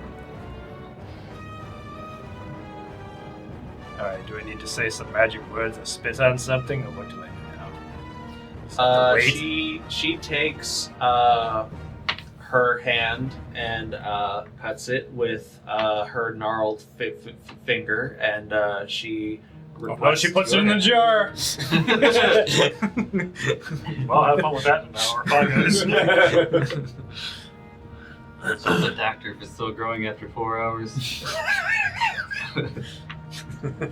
Oof. That's a problem. We're making those jokes now. We've always been making Wang Day. Now, wherever your devils reach around, Yeah, come on. True, it's pretty blatant at this point. She beckons for your hand next. Your turn. I kind of just lean my hand over where I cut it from earlier, easy enough. As you hold out your hand upside down, she holds up her hand underneath yours, and almost magically you can see like blood start to rise from her hands and gets pulled out from yours, and there is like some sort of exchange, and you do feel something sickly enter you, some of her blood, as she absorbs some of yours. Very well. Let's find the name of this brother Malmos, shall we? She pulls a random, like a very cute forest squirrel out from like a bag, and immediately beheads it. By fuck this. She's just gonna bite the head off of this cute little squirrel. And now this squirrel does speak. It's like, free me from this head scraps. Oh my gosh. Oh, wayward stranger, if you free me, I shall grant you time. That goes in, guts come out. Jeez. She bites the head off of this squirrel, and like with her other hand, sort of like squeezes the guts of this squirrel out of its neck hole into a table onto a nearby table, and she starts to like pick through the entrails a little bit. Interesting. This is a really weird turn to the day. The name of this brother Malmos is La Somme. This is their mortal name. That's French. I was gonna say so evil. Lasomm. Hold on. When she bit the head off the squirrel, Orlin's gonna turn around and walk out on the porch. There you go. I didn't hear that part of it. Alright, spell one more time. Lasomm.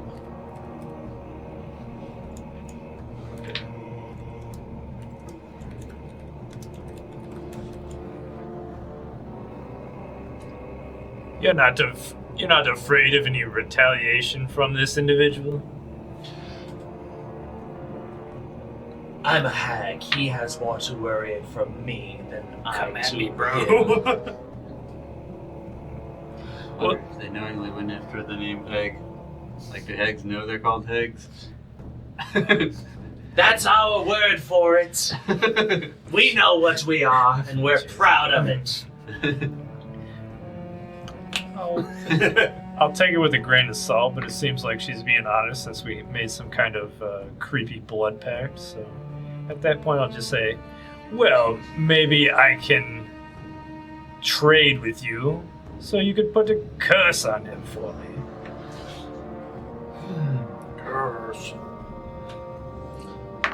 Unfortunately, this La Somme is protected by some very higher powers of the lower echelon, or higher end.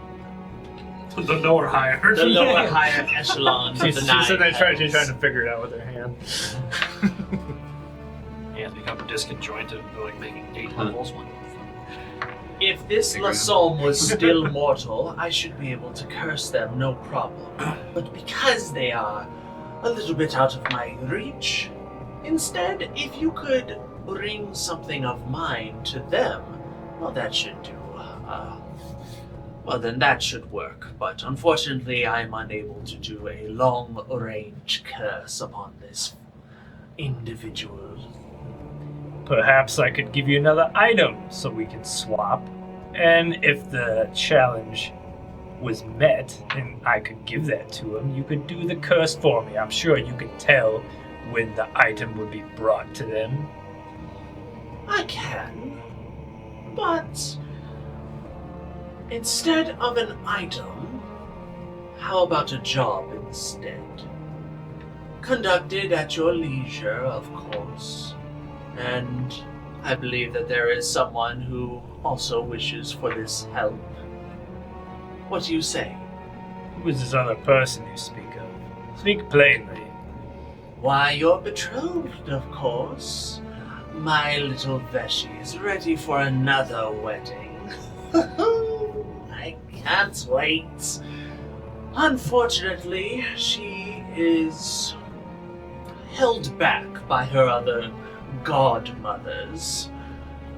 They need to be taken out of the picture in order for Vesh to spread her divine wings. Perhaps you can help out with such a task. Is that a euphemism? So what? She has some other hags binding her? Is that what you're trying to tell me? That is exactly what I'm trying to tell you. She comes out, she reaches out her hand and pulls a book from the shelf, and you recognize this book.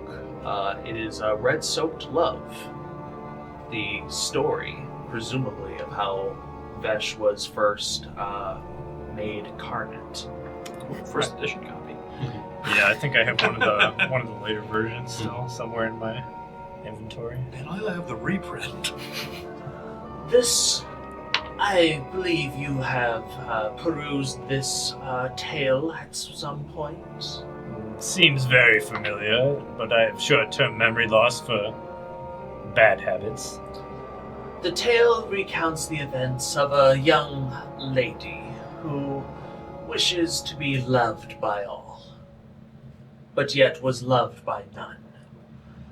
She ventures off into the forest and meets 4 fairy godmothers. Would you believe I was one of them? I'm sure you were quite the looker back in your day. 7,000 years old, haven't aged a day. Still a 10. Sitting in the background with my eyebrow raised.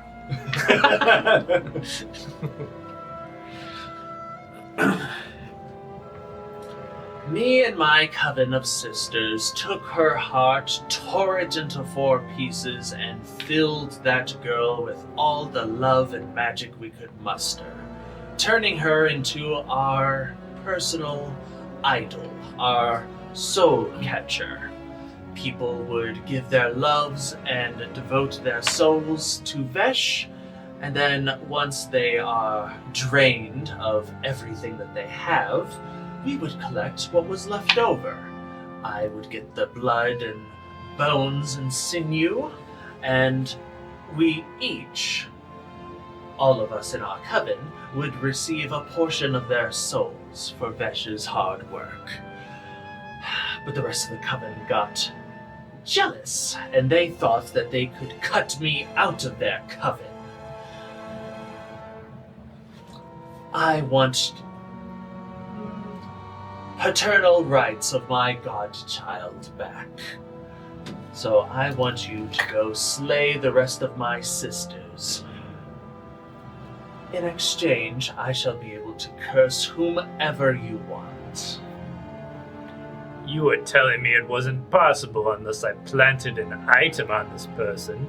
Why is it that all of a sudden you can do it if I do you this favor?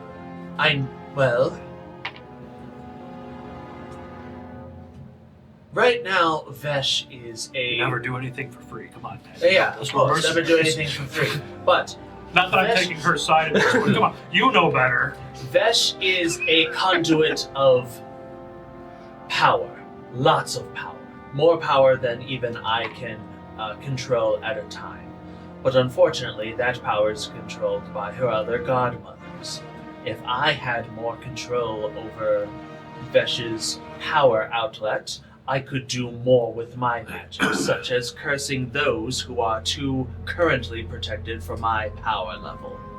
I'm at a power level 9,000. I need to be at like 20,000 in order to curse someone. It's over 9,000! Yeah. I didn't have anything crunchy. Yeah, no, I don't. You have the water bottle there. You make crunching noises. Super crunchy. But if you are able to slay my sisters, I'm sure that would make Vesh infinitely happy. She might even help you kill the bastard, if you ask nicely.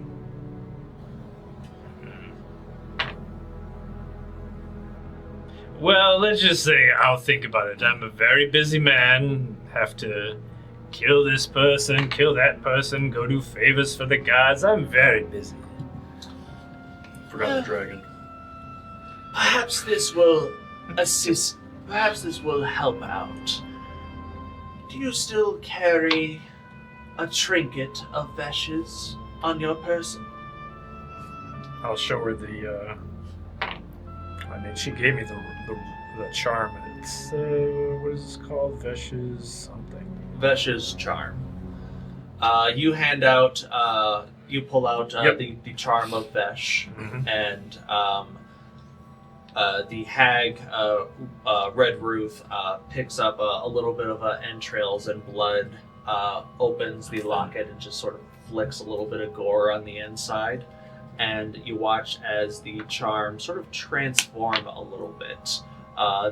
The lock of hair inside that was pristine and white and beautiful is now drenched in red gore, but is now sort of like settled within the locket, and it sort of moves on its own within the confines of the locket.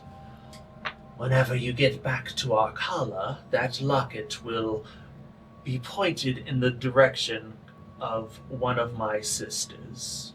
And I have to take out all 3 of them? If you want my help. If you want Vesh's help. I'll consider it, but I make no promises. Very well. One deal at a time, I suppose. You need to redecorate a little bit. This place smells. Yeah, just getting a little stale. Got any sacrifices to offer? Besides the troll jaw? Alright, Kulkras, we're out of here. Thank you for stopping by. I hope to see you again soon. You all exit the shack. I'm playing dice with the rabbit on the porch. Fool, you lost your soul. Is he wearing a suit jacket like the one from Alice in Wonderland? So now what? Just to be clear, is it her plus 2 sisters or her plus 3 sisters? Her plus 3 sisters. Well, I kind of wanted to go back. I think maybe we just go back to where we started and sprinkle some more blood on the ground or something. I don't know. rabbit. The red rabbit takes you back into the direction where that circle of circle of mushrooms where you transported to. I rub my hand in the grass. Ugh, I'm still trying to get the crap off of me. Ugh. See if anything happens.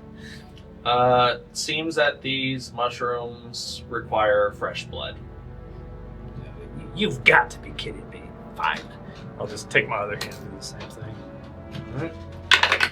If everyone wants to do the same thing, everyone takes an additional 3 points of damage.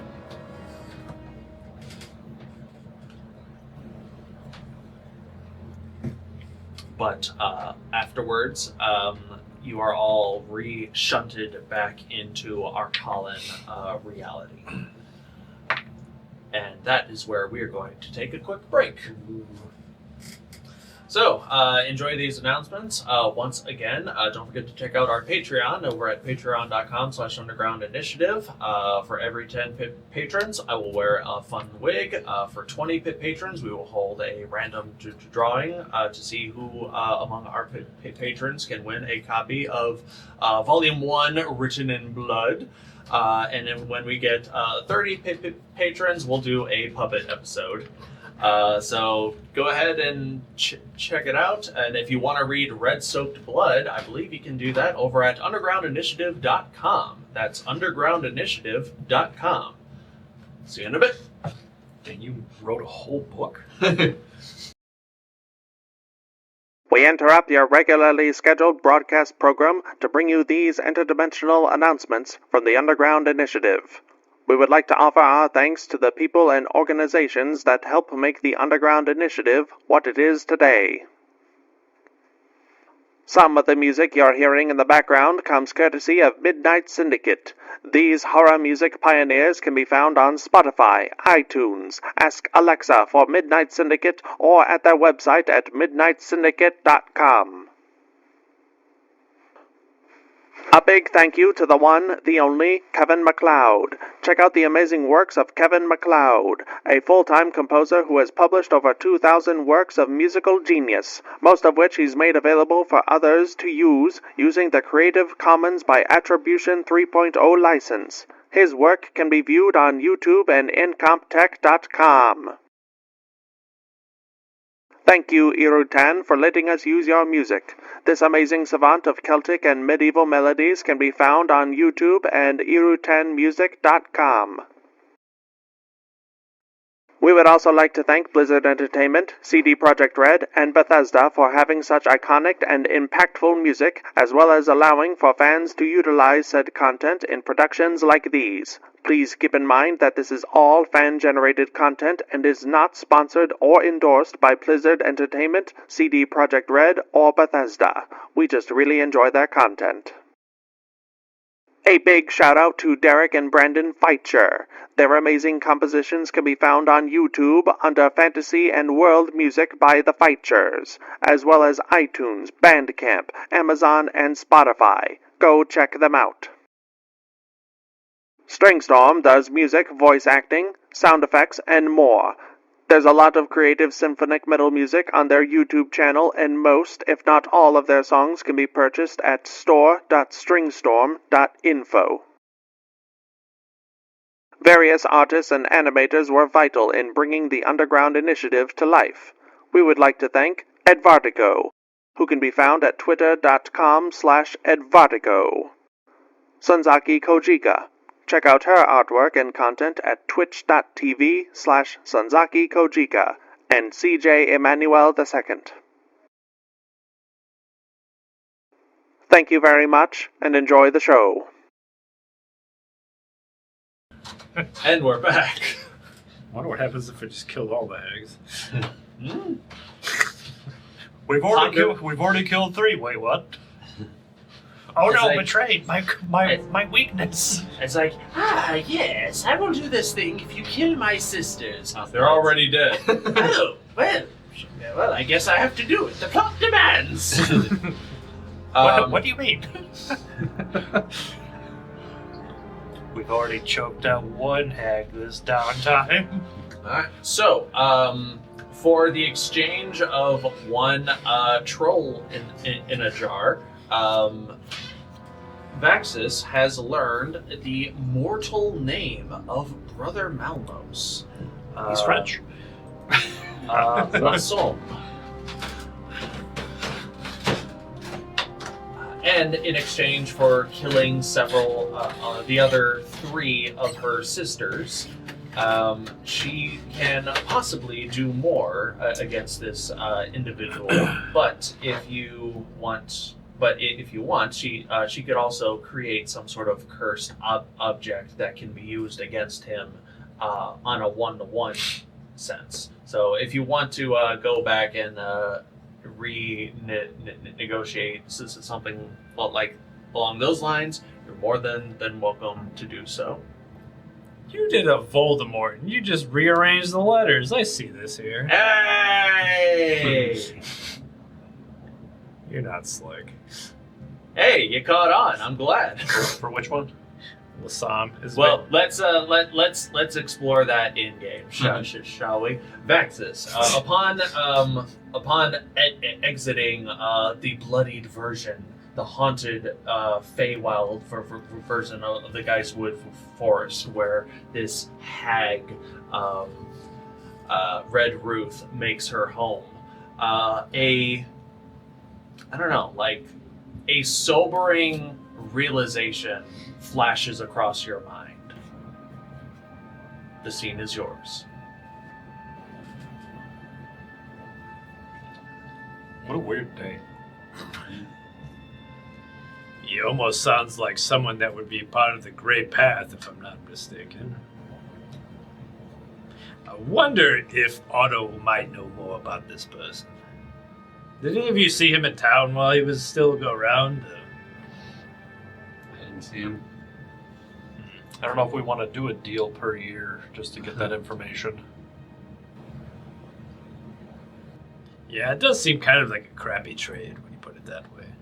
We work with a lot of people who are evil, but seem to have be confined by rules. This one felt like evil. I guess Squirrel was talking when she bit his head off, or hers.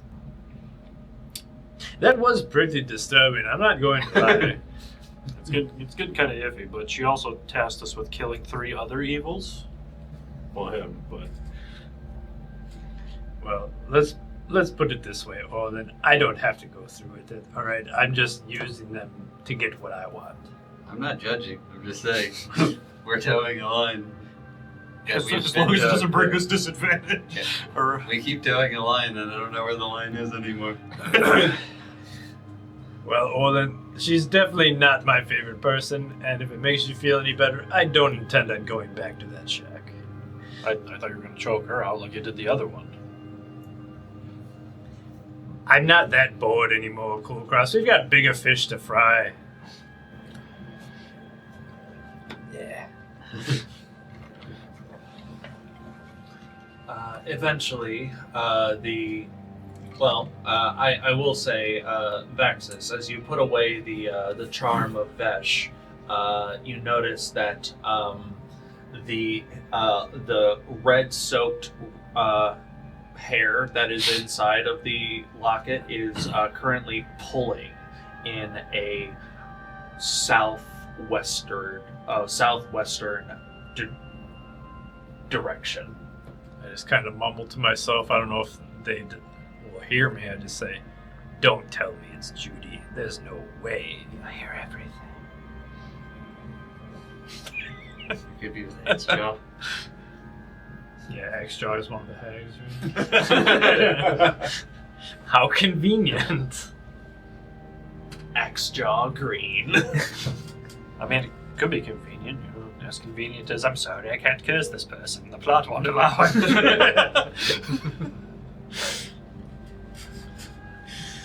The fist, actually, as you guys are navigating your way back through the forest, Vaxxus, you find yourself in a hauntingly familiar part of this forest. Kulkras, you're the first to notice. There is a section of this forest that seems different. Like there is like the air just hangs a little bit differently, and there's a more somber feeling. Pine trees aren't native to this. This is a spruce forest. And ahead of you, Vaxxus, you see from a different angle, a sadly familiar sight of it looks to be about a 30-foot round circle, like dug in depression in the ground, almost like a bowl in this forest, and all of the greenery within this bowl is burnt. And around the rim of this dugout bowl are various offerings, like stones with long expired candles, photos and drawings of different figures and people, little totems of the gods, both Prime and Betrayer, and some gods who you don't even recognize. This looks to be like an altar or a memorial for an incident that has befelled this forest. He is going to suffer so much, more than any person in history, when I get my hands on him. Alright, let's leave. I can't be any longer. I just keep walking. Out of curiosity, do you walk through the hole or around it? I walk around it. Fair enough. Had to ask. As you walk around it, you do actually. Are you actively trying to ignore? Might be dangerous. Better walk around too. Ignore this sight. Yeah, it brings back bad memories. I don't want to be here. Not a problem. Kulkras, as you follow after your companion Vaxxus, one of your eyes spies a. I spy. It spies a drawing. Very well, like a lot of heart and care went into this drawing, and it depicts two figures. One is of a tiefling female in simple garb, wearing a delighted smile, and standing next to this figure is, at first you don't recognize them, but the features look a lot like Vaxxus, unburned, and like it's the eyes that give it away. This other tiefling appears drunk in this drawing. Ah, yes. But this figure is winged. They have wings, and one of these wings is just like sort of out, while the other is like slightly wrapped around this female form, and they're both looking forward, and they both appear very happy. You also see that on both of their left hands there is a ring on each of their ring fingers.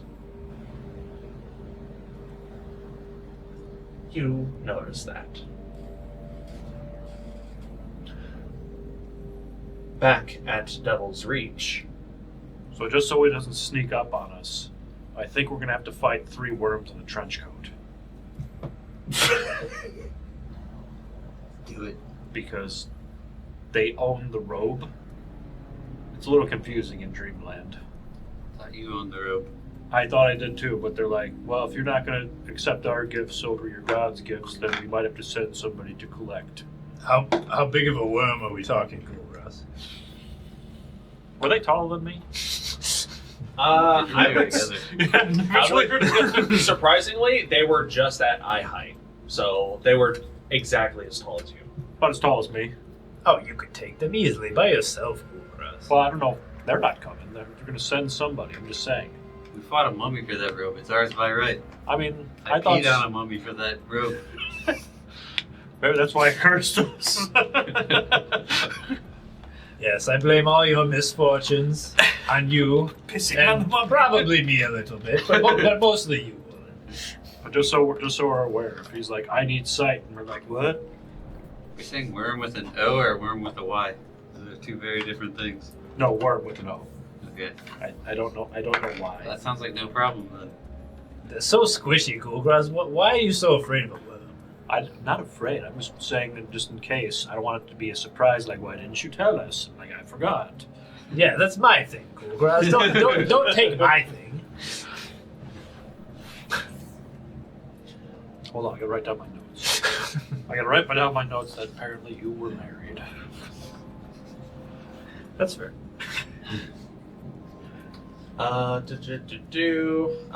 Back at Devil's Reach, back at the Dinvula household, Lindira is waiting for the rest of the fist to arrive. Well, welcome back.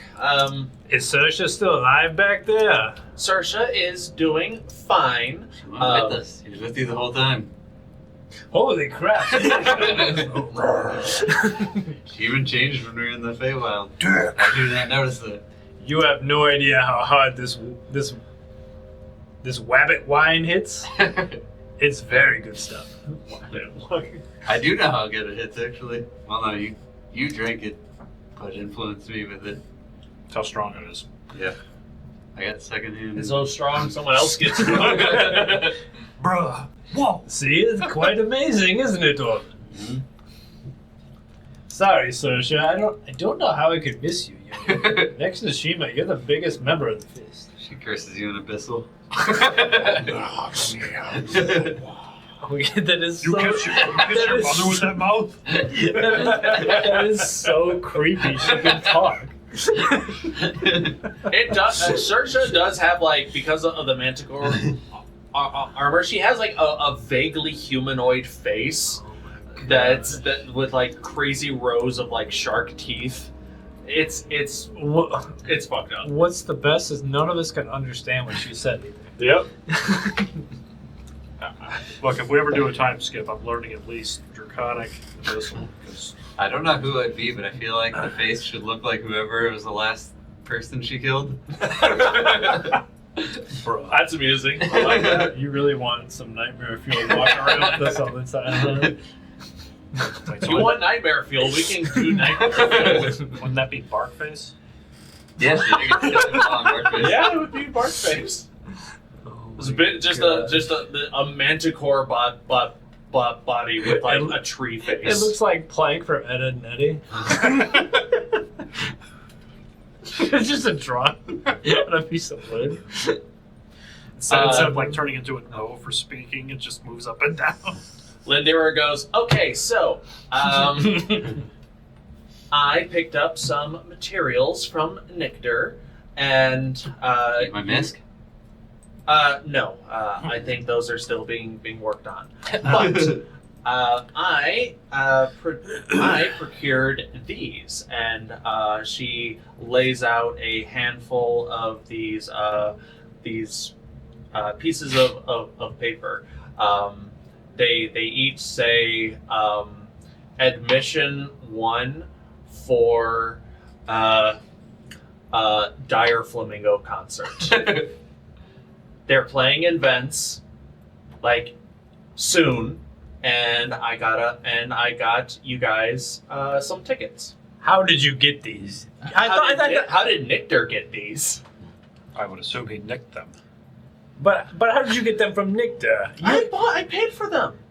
That's how. Do you asked you me to are pay. a merchant. How do you not know how this works? You asked me to pay for your I food paid and drink for- the last time we were at Judy's. paid- Don't lie to me, little You're sister. just mad that I got these and you didn't. Here we go. Yada yada yada. No, we killed her. Yeah.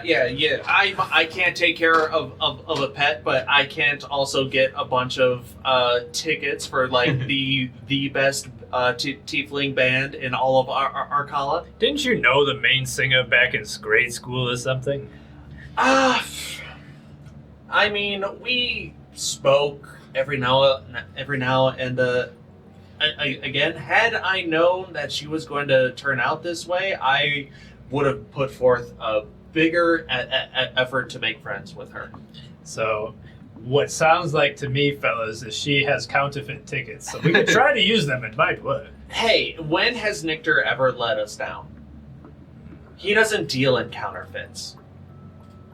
Strangely enough, his hands do have a very far reach and get just about whatever you're looking for. So, all right. Have I heard of the dire flamingos in Redmire? Make a history check. 7. You remember your father being very against that music. Every now and then, your brother Durance would be like, "Hey, Orlin, check this out." Your brother Durance actually showed you a fairly older article from what was it? Burning Passions, one of the exotic parchments brands that talks about this band, the Dire Flamingos, and their main star, Lilith Vainstar. And it definitely has like a grungier Avril Lavigne style of music. Well, I'm intrigued. Terrence will be jealous. It is always nice to brag to your siblings, isn't it, Orlin? Very much so. Are you gonna rub it in Orla's face too? Is Orla a fan? You're not sure if Orla's a fan or not. You know that she secretly has like a thing for tieflings, but you're not sure if that extends to like tiefling culture, tiefling music. That's part of her lifestyle that she tries to keep reserved. No, she's into the other band, the Scorpions. Even if you don't know, do it anyway. Well, Yeah, probably should. Anyways, I got these. Let's see. There's 1, 2, 3, 4, 5. 1, 2, 3, 4, 5, 6. There are 6 tickets here because I heard that you were traveling with another companion, Salic and Shiima. And there's another one for me as well. Just cause. I mean, I did buy them, so I figured I would try to tag along. like I said before, little sister, are you allowed to leave your guard duties here around town? I have some We PTO. get a vacay. Mm-hmm. We're being a buzzkill, Vaxxus. I was gonna go there with or without you. Look, she has a steady, reliable job. All right, we could get murdered tomorrow. Okay. Just because you're too old to go to a rock concert doesn't mean the rest I of us am have. not too old to go to a rock concert, all right, Orlin? I actually quite enjoyed their music, all right? Have you seen his room filled with their stuff? I was there at the concert where Axel tried to stage dive off when they weren't that good yet, and no one caught him. It was hilarious. Oh, he broke the floorboards. It was great. I heard of that story. Yeah, they ever since they got after you were gone, they really kicked off, and they only played in Devil's Reach maybe 2 times in the past decade. I don't blame them, but this time they're holding a concert just outside of events. Just about anyone can go. That we didn't need the tickets. I mean, you still need I mean, they'll sell to anyone, but the most the venues in events are like, in boxed the theaters and whatnot. This is right outside. So as long as there's space, anyone can show up. All right, Lindy. As long as you're not going to get fired from your actual job, you can come with, all right? Wonderful. So, what do you fellas say? Are we ready to leave Devil's Reach for a while at least and go pay Vince a visit? I mean, we are on a timed quest, so. You too? I don't remember you bringing this up, Kulkras. Well, no, I mean, Orlin was talking about it constantly and chastising everyone and what he normally does. I gotta make sure that you two numbskulls do it, because the last time you took too long, I got banned and then died. Ish. I'm getting scolded by a giant dragon. I think you were just being complacent, Kulkras. Maybe you were getting a little bit of that warrior's high saying, I'm unbeatable, and it finally caught up Only to you. because I couldn't change into the monkey in that small hallway. Yes, the monkey. Things like this is why I didn't go to church that often. I don't think they went to... I mean, you guys went from religion to giant monkeys. It just sounds like a lot, so I didn't want to deal with that. So, how are we getting there? By cart? Yes, it's a cart, all right. But first, close your eyes, and we'll appear at the cart, okay? Promise. Okay. I start doing the chalks for the teleportation circle, or I use the mag powder. Shouldn't we let somebody know? Let who know? That we're bringing in extra? Use the page of sending. Hurry up! I'm writing the sigils. When was the concert?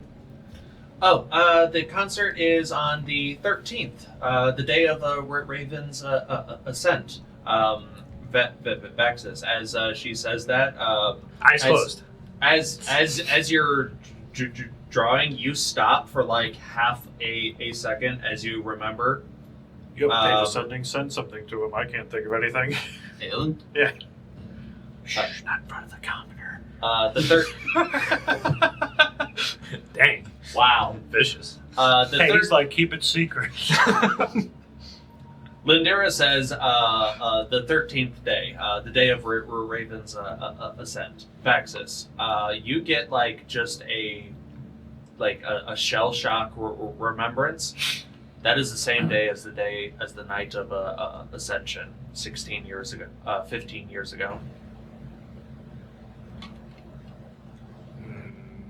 Seems kind of ominous, but I'm sure it's going to be one hell of a concert, and I just keep writing the chalks, but I do think about it in the back of my mind. I send Aelin a message. We're dropping in. Vaxxus is bringing his sister. He's bringing what now? I see. Well, I shall have the main chambers ready and available for your arrival. I have found some interesting news in regarding the ruins you have recently delved into. Lindy, don't pay any mind to Orlin. He's just talking to the wagon, okay? Keep your eyes closed. We are inside the house still. How is he talking to a wagon? Don't ask stupid questions, okay? That is not a stupid question. He's the most powerful wizard. Yes, Orlin has vast magical powers. Don't question it. Also, yeah, you. I was gonna say you look lame in that shiny arbor, but you actually don't. Ugh. Eyes closed, damn it. You were wearing it before I was closed. Are you done? How long do I have to do that? It's been 9 minutes. The spell only takes a minute. What do you mean 9 minutes? It takes a minute? Yeah, it takes a minute. Oh shit. Well, I thought it takes 10 if you're ritual casting it. You can't ritual cast teleportation circle. Yeah, you can. No, you can't. I think we went through this the last time. I don't think you can. No, it's only for Phantom Steed. It's the only thing I can ritual am about to prove myself wrong. Yeah. The armor looks very cool, Vaxxus. Don't let anybody tell you otherwise. See, Orlin, this is why you're almost constantly number one best friend. This is the nicest you've ever looked. Shit, you're right. Damn, I'm done. Okay. I appreciate that, Orlin. Thank you. I look for some gook around his house and I throw it at his armor. You find like Joke's on you, I would have got it dirtier anyway. you find an expired jar of raspberry jam and throw it at his armor. Whole jar? It clings. It's like a raspberry blueberry mix. No one wants it. A minute. I see the game you're playing. A minute Who's the passes favorite and now? the teleportation circle is ready. All right, little sis. We're going to see the wagon in 5, 4, and on the count of 4, I cast a spell. All right. Vaxxus, Orlin, Kulkras, Sersha, Lindira all get but the difference for the casting of Vaxxus's to teleportation circle. What does the spell look like as you cast it? Well, I guess after after I'm done using the chalks or whatever, kind of a light kind of comes up from the runes and then just illuminates the area, and then when it disappears, they're all gone. So. This green and black necrotic light rises up from the runes of Vaxxus's chalk, and from this orby light, various eyeballs and small tendrils sort of like reach out and snake out to like grasp at your companions, and everyone is enveloped in like a fleshy mass of light and are shunted to a different reality. Once again, your magic comes from an undead far realm entity, so it's going to have a little bit of that flavor. You might have to knock off, I think it's 50 gold worth of mag powder again for that. Yeah, let so me take a look really 2 quick. units then, because I believe each unit is worth 25 gold. And I gotta knock off a spell slot for now. You all feel yourself shunted into a different space, and you all arrive in the 50 gold worth. in the glorious, warm lit interior of Aylin's tower, guarded by various automaton humanoid figures of blue skin and silver armor, and also the tan-skinned elven genasi form of Aylin greets you in his hall. Welcome back, Fist. It has been some time. Your son has an eyes covered. I told Lindira, keep your eyes closed. I'll tell you when to open them, and I'll just let her keep doing that until she figures out to stop. Make an insight check for Lindira at disadvantage. Dang. I know it's pretty bad for her. Let me take a look. I think it's -2 on insight. Or no, she's actually proficient. 11. She waits for about an extra 30 seconds and then starts to whoa! What just happened? Where are we? Who is this? Where? We went on the wagon ride. You missed it. Hello, stranger. I am Lindira, a Sin Guard of Devil's Reach. And who might you be? Ah, well, hello there. I am Aylin Bartholomew Weiss, and this is my tower. You got a long first name. I never realized that. Why, thank you. That's the full name. You're wrong, Russ. You're just wrong sometimes. Tawa is even quantum life first. Just like Tawa is his last just name. like just like brothers, that guy's real first name. So, what brings you to my humble establishment, my humble home? Well, we are trying to maybe use your place as a reference point. We need to go back to Vence, but I don't have the means to do that myself. Ah, travel to Vence. On another holy mission. I see. Well, Time for another crusade. Indeed, that's what it sounds like. However, I should be able to facilitate such things. Unfortunately, a lot of my older connections to the rest of the wide world of Arcana has been severed. However, I'm sure I can manage something. In the meantime, I would like to go over some of my findings with you. Last we spoke, you had ventured into the ruins of a temple here in the desolate wastes, where I believe you encountered some sort of green crystalline structure that was being controlled by some unsavory undead cultists. Does that sound about right? Yeah, that was a bit weird. Was that the pyramid with the mummy in it? No, it was the one where I died. Ah, yes, that's right. The dwarven one where we just found the goblin hooker.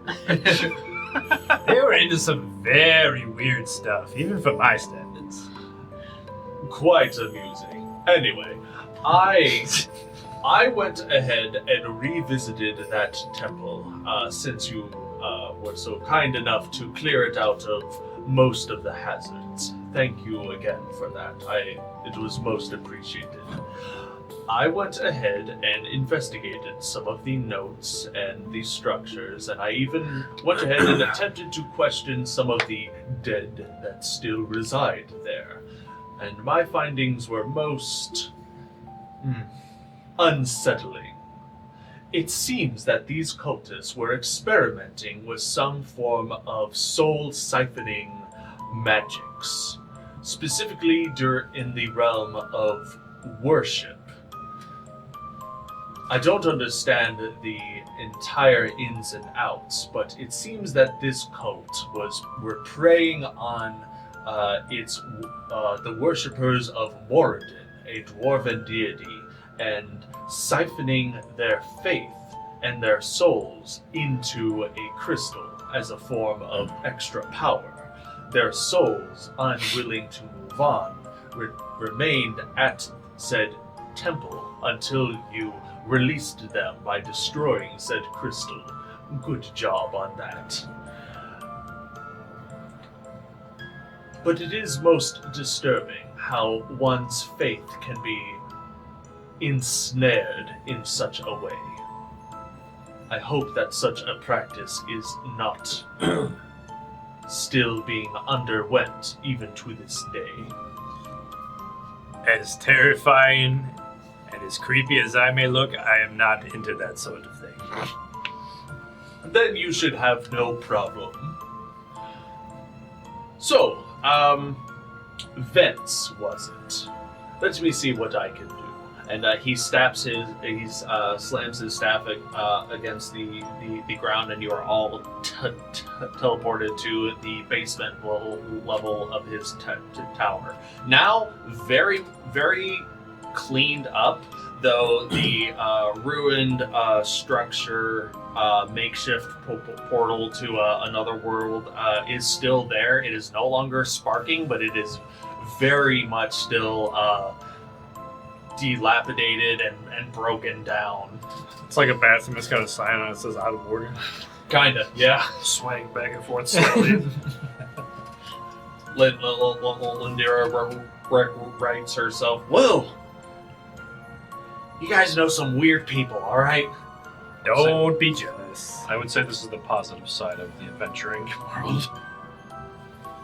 I also see that Mr. Kulkras, your book has made its way back to my library. I take it that its pages were enlightening. Oh yes. Didn't you get one too? From here. Mind your business. I think you did. Yeah. You as well, Mr. That's why I was like, I'm like, oh shit, what happened to yours? You as well, Vaxxus, be drinking. I'm very glad to hear that that you had completed your tutelage as well. And I am glad that you have a mind like a steel trap. You remembered my name. Of course, why wouldn't I? It is your name, after all. He sees like the confused look of Lynn Terra, and he just gives her a sly wink. It's like you brought your sister here to call you out on your bullshit. The more the merrier, man. What can I say? He goes back. He goes to his control console, and you see that he's looking up other information about Arcala. Let's see here. Vents, home of the Bard's College of Arcala. It also hosts one of the largest cerulean trove temples on the continent. Some would say it is second only to the one in the holy city of Vastikal.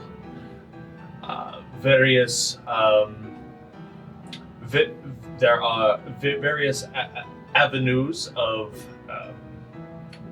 arts here: theater, choir, performance arts, and any type of entertainment that could be enjoyed at a venue. Vents has some dealings with it. I take it you are going on some sort of vacation or party? That and the... We're on a mission from God. And also a cause. And also a Plural, cause. but yes, you are correct, Orlin. You know, I figure we do that work and then we hit the concert. I mean, it's only a just reward. You know. Well, let us see here. On a mission from the gods, that's always a good thing, and it looks like one of the main supported concerts in Vents as of right now is a Tiefling-based concert. Have you ever been to a concert, Aelin? You know what one is. I have a concert hall in my tower. Have you been to a good concert? Have you? You've not seen one of my concerts? He slams the thing and you're all teleported back. Dance, my mechanical ballerinas. Oh no, they're operational again! Yeah, you're getting your war flashbacks. Monkey. This concert doesn't even have a mosh pit. This isn't right. Oh, Aelin, you got to be kidding me. You can't dig through the ditches. You can't burn through any witches here.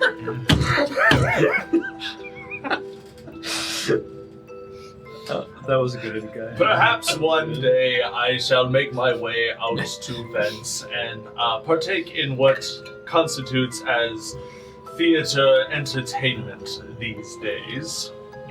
But I am still amidst my own research at the moment. However, I should be able to get you, at the very least, near Vents, whenever you are ready. Would you fellas like to take maybe a short rest first before we go? Yes, that's a good idea. I cut my arm earlier. Yeah, with a bit of unforeseen circumstances, sure. We have to be ready to dig through So we ditches and just burn want through to the tell Aelin to sit there. Yeah, we spoke with her. What are you guys doing? I guess we'll take a short rest first before we teleport. Sure. As you guys take a short rest, do you...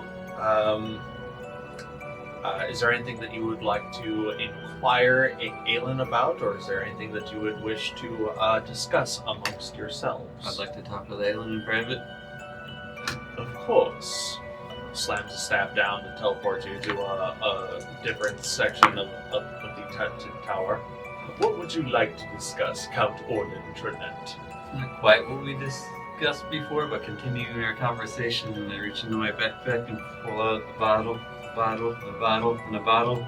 4 frost giant blood bottles. Oh my.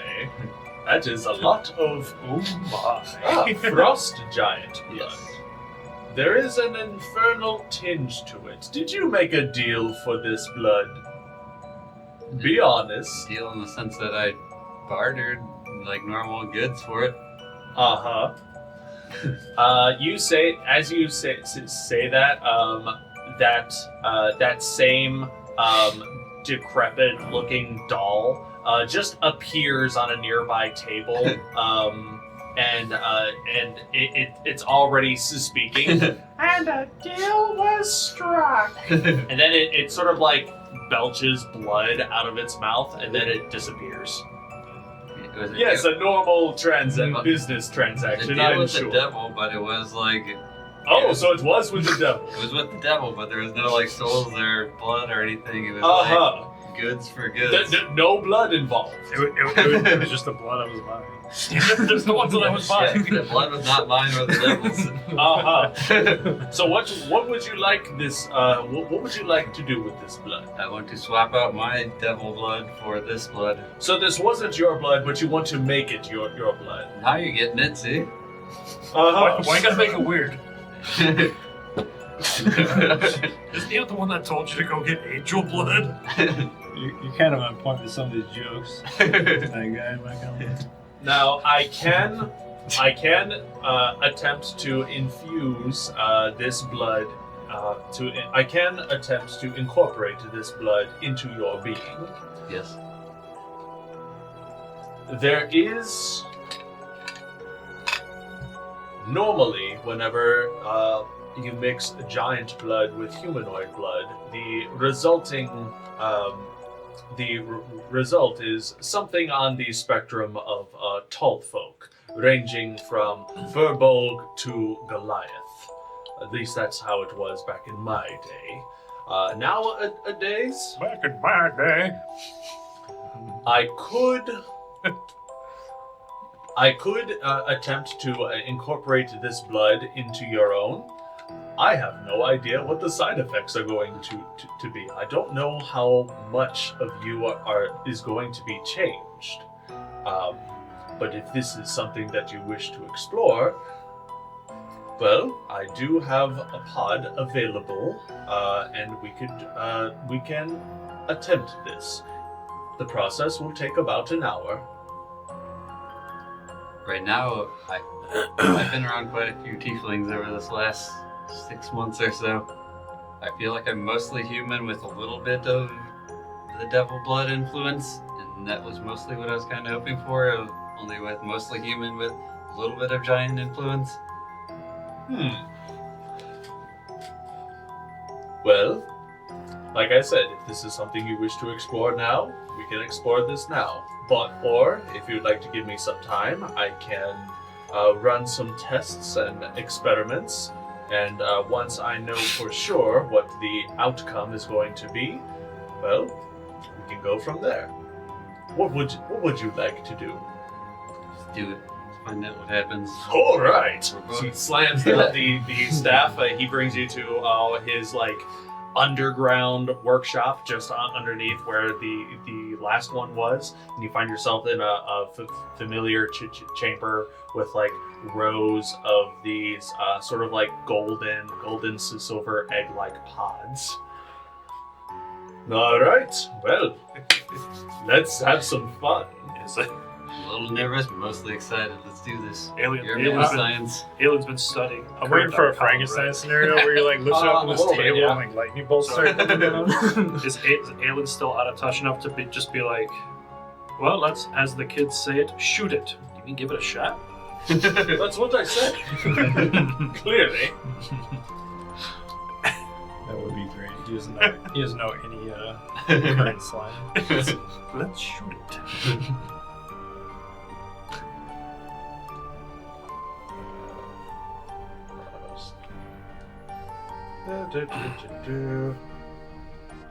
Just looking a little bit. While Orlin is getting his blood transfusion changed out like a Chevrolet. You get oil change. We're just left to our own devices, just sitting there.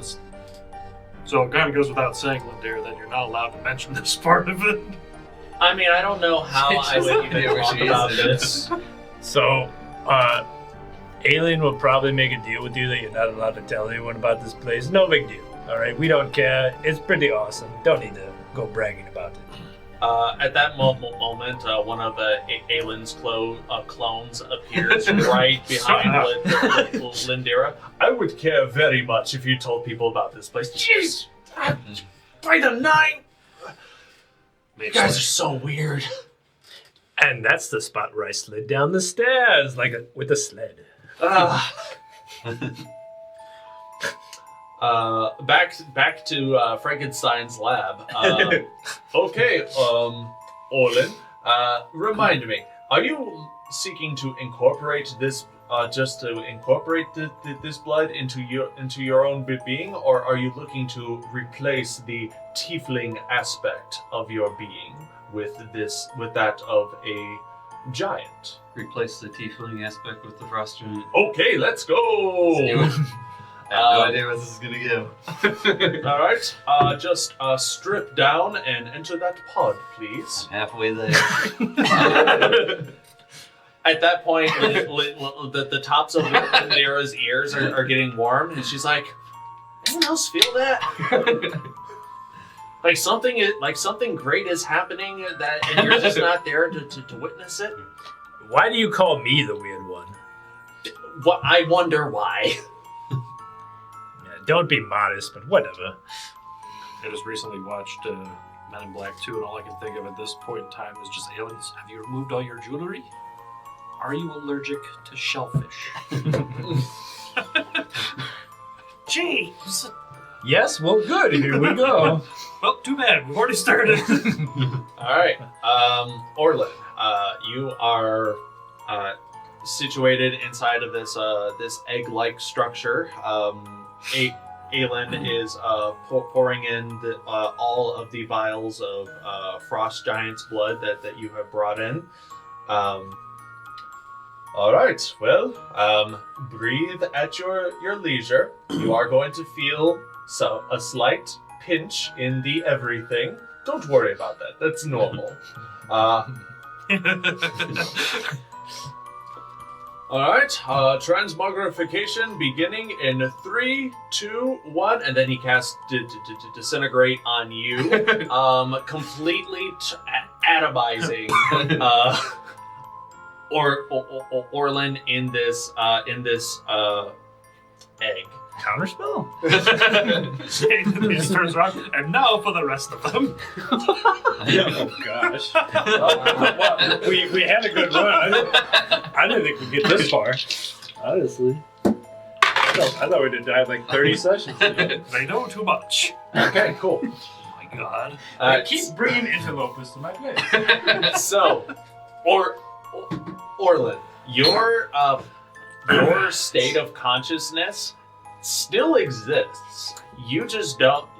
It's like your entire body is a phantom. You try to move your arm, but there's nothing there. You try to breathe, and there's nothing there. And you are. Go ahead and make a wisdom save.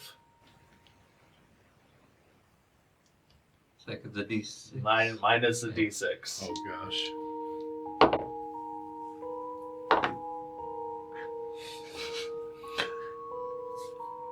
11. You are experiencing some sort of panic attack in this moment, but you do hear the voice of Aelin guide you. Okay, so try your best not to freak out. I know that's what you are doing, but I need you to focus. Should have done bigger assaults before this. That might have ruined the entire process. It might have made things worse. But for the meantime, I want you to focus on the end result of this transmogrification. I want you to imagine yourself with giant's blood running through your veins. Imagine what that must feel like. Orlin, how do you see yourself after this transformation? Like, what are you expecting? Like human Orlin, only 8 foot tall. Well, like starting with human Orlin as the base, but like 8 foot tall. Jeez. Like an icy blue skin and white hair, and of course proportionally bigger biceps and quads. Orlin's gonna go through the most minis without changing characters. Yeah. Knowing that I wanted to do the Transmog investigation is one of the reasons why I didn't want to do like a fancy Hero Forge one. Yeah, if I get this spell eventually, I might need to order another mini. Okay. Just checking on something. Oh yeah. All right. So basically like tall enough to still be medium, but like at the upper echelon of medium. You'll still never be as tall as Shiima. That's true, yeah. Just be a few feet under. Orlin, as time passes, Aelin, like molecule by molecule, is like rebuilding you within this egg structure, siphoning out the infernal and replacing it with giant. And after an hour has passed, eventually the egg fills with like some sort of congealy soup and cracks open, and a body flows out of it, just like covered in just this goopy orange sticky liquid. Is it like the Matrix when Neo comes out of that pod? It's kind of like that, yeah. But orange. Okay. At least it's not like a substance, not like I'm like splitting out of my own back. Yeah. I mean, that was kind of gross. if you asked someone else, it would. If you asked the hag to do that, that's what would The happen. movie is so uncomfortable. Oh, But- he just slid out of a giant vat of Fanta.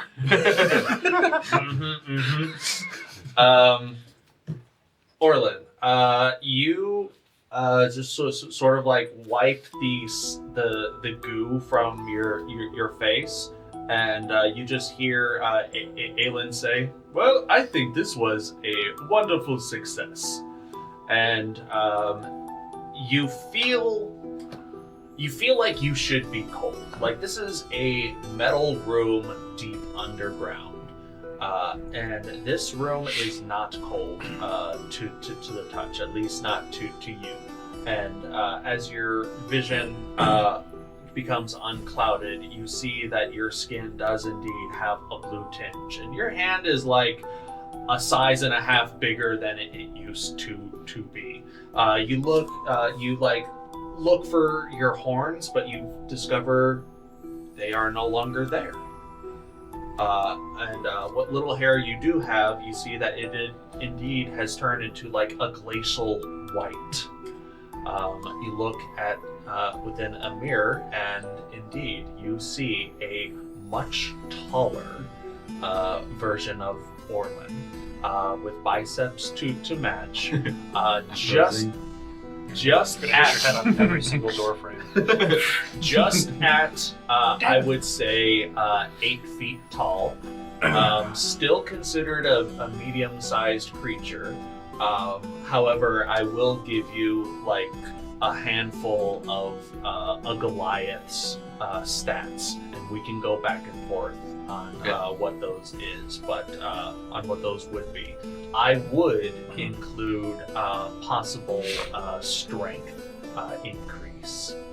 However, you have lost your fiendish metamorphosis. You are no longer resistant to fire. Expected that. However, you are immune to cold. Immune? Dang. That's wild. Okay. If you had 2 vials of blood, it would have been resist. As is, I run upstairs and be like, guys! Some random blue, naked blue dude covered in Oh my god, a goo hobo came again! burst in and flex. Look at me now. Hey, Aelin, who is this weirdo? I've never seen him at your tower before. Why do you have a naked guy here? Lindira just faints. there is like a nosebleed arc, and she just faints. It's like an anime. Yeah. Nice. Aelin teleports behind you. Aelin number 2 is with us. Both Aelins like refuse into each other, and he's like, "Oh, I'm sorry about that." He stamps his staff, and the gooey new form of Orlin is clean. What did you guys do down there? He's still naked. Dress him already. That's on him. Here, here's your armor. Here's your stuff. And who is him? We've never seen this person. Ah, yes. Fist, may I introduce to you the new and improved Count Orlin Trinette of House Trinette, now upgraded with Frost Giant's blood. Strongest man alive. You're the nakedest man alive. Get dressed already. Aelin casts a prestidigitation, and a little like cloud covers your junk. Start putting my armor on. Like, you're just jealous. You're talking about you showing up naked to places. And you're supposed to be the sophisticated one. You're supposed to be a shining example for something, Orlin, but right now you're just shiny and naked. Eventually, Orla comes to. Orlin? It's Orla. Lindira comes She to. fainted and became another person. That's the majesty of transmogrification. Yeah, it affects other people, whether they like it or not. Lindira comes back to, and at this point, I assume you at least have your trousers on. Yeah. Look. Your alcohol makes other people drunk. His frostbite dick makes people turn into other people. Orlin, I cast polymorph. It's now a bludgeoning weapon. I cast replace person. What? Gosh. You are a wizard. Orlin, is that you? You're a It hazard. is. You're a hazard, Orlin.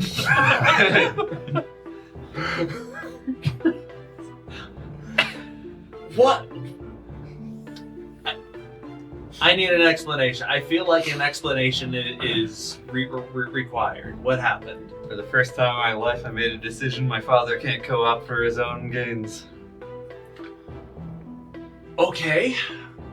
That doesn't answer anything. Yeah, that really didn't tell us much of anything, Orlin. I'm no longer part devil, I am part frost giant. Wow. Okay, wow. Phew. What does... I don't know. What does that mean? It means this. Boom! Okay, that's fair. It's bigger than his thighs. It's bigger than everyone's thighs. Well, if it's what makes you happy, Orlin, good for you. Yes.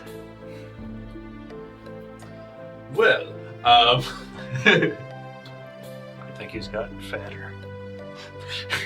well, wow. That's just his head, Kulkras. He got bigger. That ego can't fit all in there. You're all jealous. We have the same strength modifier. I'm more toned. Saoirse looks at you. Does she look any different? Nope. She has she has polymorph on everybody. Boom, boom. She just looks a lot like impressed at their master, and is gleefully supportive of whatever it is that Orlin does, and she is proud to stand beside you. Now take this crap off of me. Father, why did you not bestow upon me the blood of giants? You gave me the blood of monsters instead. Why do you keep me as this tainted creature? Have I wronged you, Father? Aelin, do you speak Abyssal?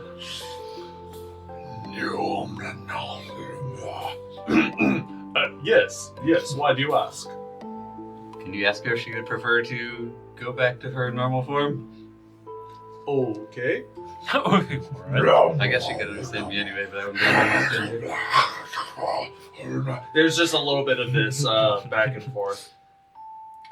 Sersha says that she is willing to maintain this form as long as you require her to.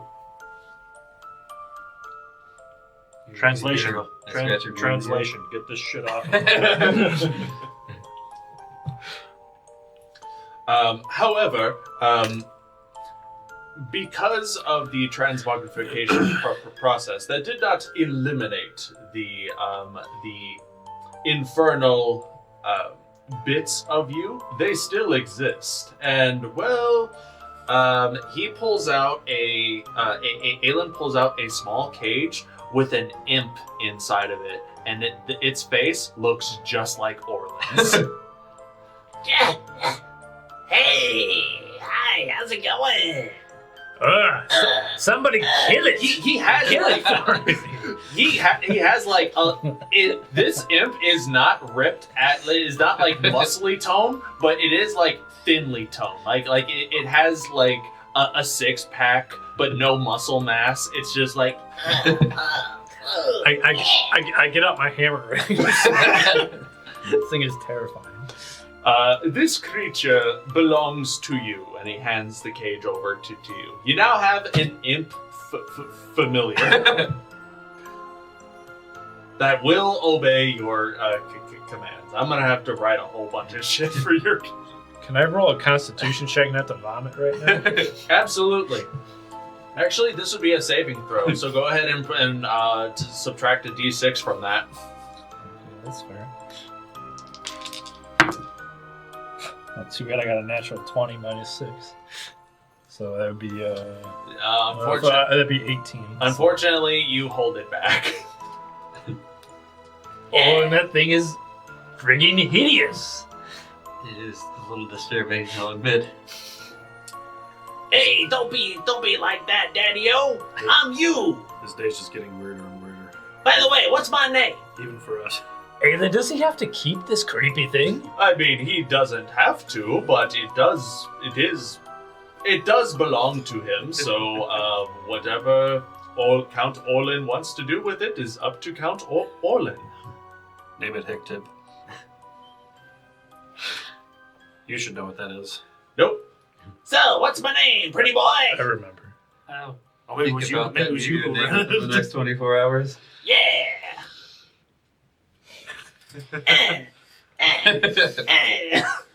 He has a little black loincloth. We can never go out in public again. He just keeps gaining companions. And you know what? I'm fine with that because this adventure has gotten a little too weird for me. Alright, so off to beds then.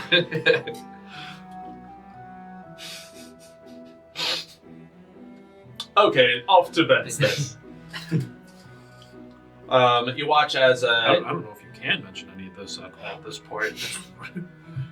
What are you going to say? You went to a strange tower, Orlin changed races, and got a little imp of himself? What happens in Aelin's tower stays in Aelin's tower. We all agreed to this. I'm just saying, like, What do you mean you agreed to this, Orlin? You're the one that decided for yourself. I'm just hearing about this rule. know that we don't talk about said tower. Oh, yes, that's right.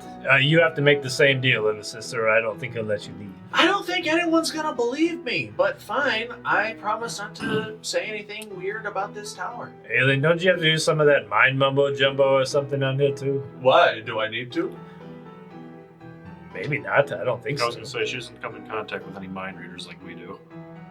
Doesn't mean she won't. Wait. You guys come across mind readers? No, I will not. Don't you shush me, young man. I'm an adult. I'm still older than you. That's true, I think. Not based in work culture. He's a grown little man. Kulkras can make his own decisions, too. Threw you across the room yesterday. Yeah, that was pretty cool. That's because I let you. The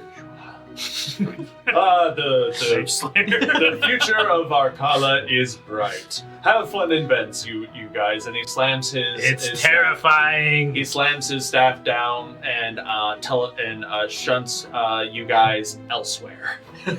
Not my problem. I know I was being sarcastic, but I think we are probably the best part of Arcala at this point. I don't know. A lot of other people seem kind of dicks. Let's see. I will say, seen casually. Do we need to make a roll for this? I have to roll a D100, and I don't know how to roll this. There's that and a D10.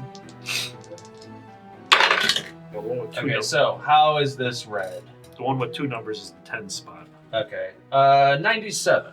Okay. I think That's that's a really fail. good or really I bad. think that's a fail. Well, the 1-0 is that a hundreds or because I was All getting- zeros is 100. all zeros is 100. Okay. Only if it's met with the other 0. Because if the double zeros is Yeah. 0 and you roll a 1, then it's So if you roll a 10 and a 1, then it's a Yeah, 1. that's 100. that's 100. Oh yeah. I thought you meant if that Yeah. was 2, that's 100. I'm like, no, we can't get 105 here. That's 100. Oh, 0 is 100. Yeah. No, 3 zeros is 100. And that would Yeah. be 1. And Oh, so if you get a double 0 and a 1, then it's a 1. yeah, and then that would be 10. Okay, 10 would be 10 with and you roll a 1 on the D10, right? 10 is 10 on this one and a 0 on this one. Oh, okay. I was like, do we add 10 to that? Is that a 20? That's the part that throws me. Because like I can understand the rest, but once it rolls a 10 or a double 0, then I get a little confused. Yeah. Double 0 and a 0 is 100. Okay. And a double 0 and a 1 is 1. Okay, cool. All right. He teleports you, and you all arrive in a outdoor foresty. Oh, area. right. He did weird things, but we got a short rest, so. Yeah, everyone else gets a short rest. Okay. So you got your spell slots and health back. You Yep. got your health back. Lindira doesn't get anything. But you all teleport to a very, very different place. The outdoors has a very, very different smell. It's fresh. It's familiar.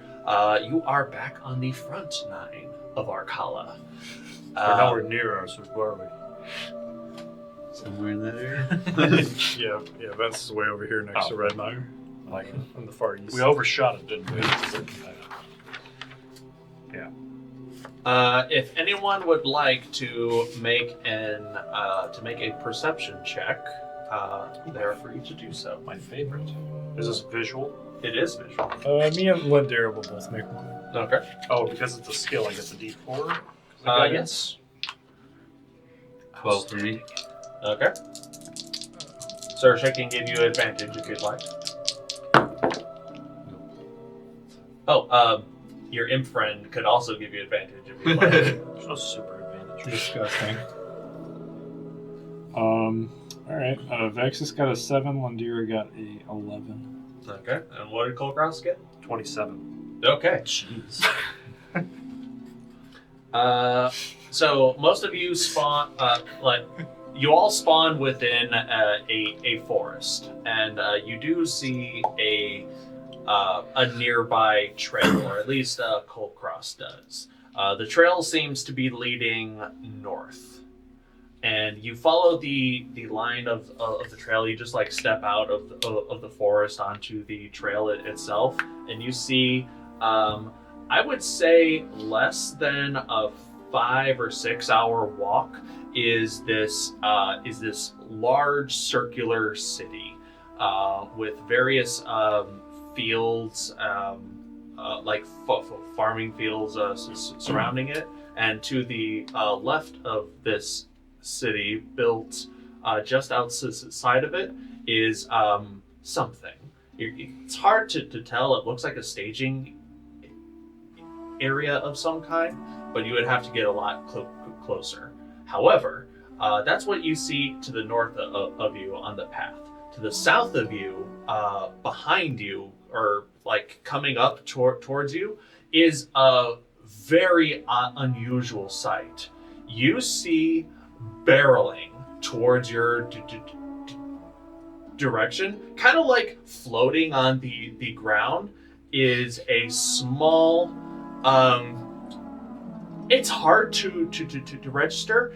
A wooden boat with a full sail is barreling towards you, and on the front of the boat is a dude dressed in pirate garb with a sword pointed towards you, going, "Aha!" What do you do? I swear to the gods, if he says I'm the pirate of the road, I'm slaughtering him. I will say you have an action to react to this. What do you do? This is the part of Castlevania they never showed, but they should have.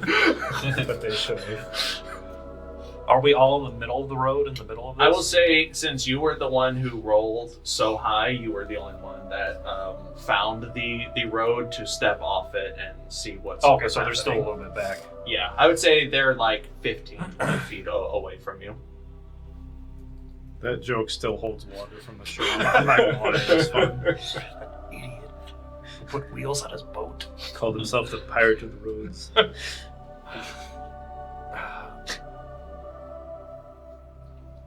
Kind of look at what? What do you see over there, Kulkras? I hear some loud noise. And I look back. And disbelief, yeah.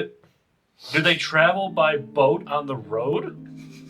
Or is this something else? You're having a stroke? Whatever you know what that means. I think I am. I think something went wrong with the teleportation. There's some weird guy in a purple boat coming our way. At this point, A boat out here. At this point, the boat kind of slows down, and it doesn't go straight to you, Kulkras. It does make an effort to like turn, and I would have stepped off the road. and it's like slows down near you. Now, everyone kind of gets a full view of this spectacle. There is indeed a boat on wheels being with like a full single sail that has some sort of like wind elemental right behind it that is pushing the sails forward, and a water elemental underneath that mimics the effect of water underneath the boat. And popping out from this boat are a number of goblins, gnomes, halflings, and kobolds, all dressed like miniature pirates. It's a traveling circus. I'm gonna look at Lindira and be like, all right, just give me the necklace of fire. I'm not dealing with this right now. Okay, who has that troll jar? Uh-oh. We never had a troll jar. That's a lie, and you know it. There is one main pirate still on the boat, like humanoid size. He wears like full-on pirate garb, black and white striped shirt, puffy pants, almost calf-high boots. He has a cutlass in hand. He does have a peg leg. In fact, some of the others do have like peg legs, peg arms, and eye patches and wooden He's a teeth. pirate. From all my travels of making deliveries in Arcala, have I heard or seen of anything like this? Make a history check. Gotcha. I did a BMI calculator to figure out my weight proportionally, and I'm now 390 pounds. Oh, fuck. Oh, you'd be 390 pounds? That's I crazy. was 6 foot 220, now I'm 8 foot 390. That's crazy. Yeah, assuming I stayed proportional. Damn. That's insane. I can't believe I got another natural 20 for a 24. All right, cool. Cool story, bro. No, you've never heard of that. There's no way. There's no way. I would have heard something. So you have definitely heard of this. This is This is Vince's form of aggressive advertising, where they will have varying travel performance groups go out to like tell tales of various shows and whatnot that Vince is putting on, and there are traveling advertisers of all kinds. The road pirates is definitely one of them. It's shocking, it's memorable, but they are not like harmful in any way. They are gimmicky, they are showy. Mage Slayer. But the guy, the main pirate in charge, he speaks up. Aye, people of the road, what bounties, what plunder do you carry for the pirates of the road? Yeah! I just say, we bring the party, and I just start sloshing one of my brews. Yeah, this guy knows how to party. Well, if it's a party that you are looking for, then look no further. And they all just start throwing flyers and advertisements of various plays. There's also like one or two of them that like will go up to each of you and just hold out papers for you to take should you choose them. Nice. Nice. For those of you who seek the grandest party of all, in a few days' time, there shall be a concert, nay, a spectacle, unlike anything Akala has seen. Why, the beautiful jewel of the land, the flamingos. The flamingos! Oh, the dire flamingos! Oh my gosh. Line! The Flamingos will be performing on the 13th day of this month. Be there, or you'll be walking the plank. Onwards! And I actually give an applause. Thank you. So some of them like hold out their pirates hats for like any donations that anyone wants to give out. I was amused. I'll flip a gold coin to him. Wonderful. Anyone else? Put a silver in there. All right. Spent most of my cash on that mask. Okay. So you take the money back out of your No, thank you.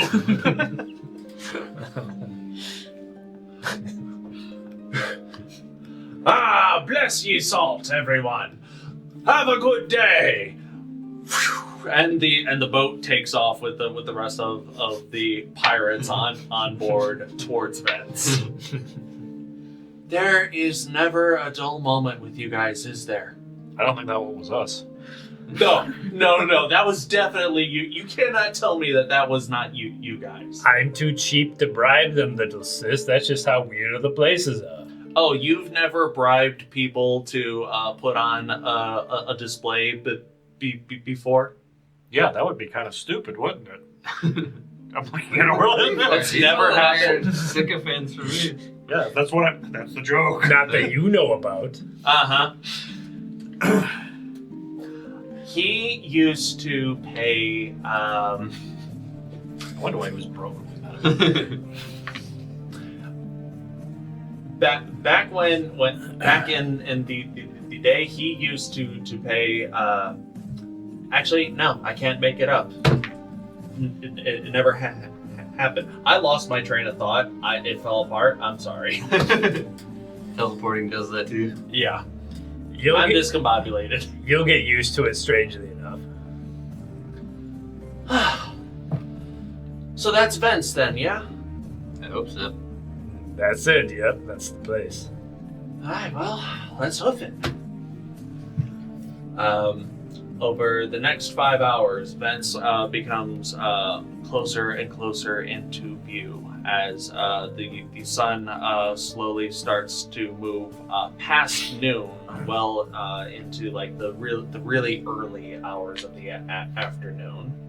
And as you do, the outside gates of Vents becomes a lot more visible.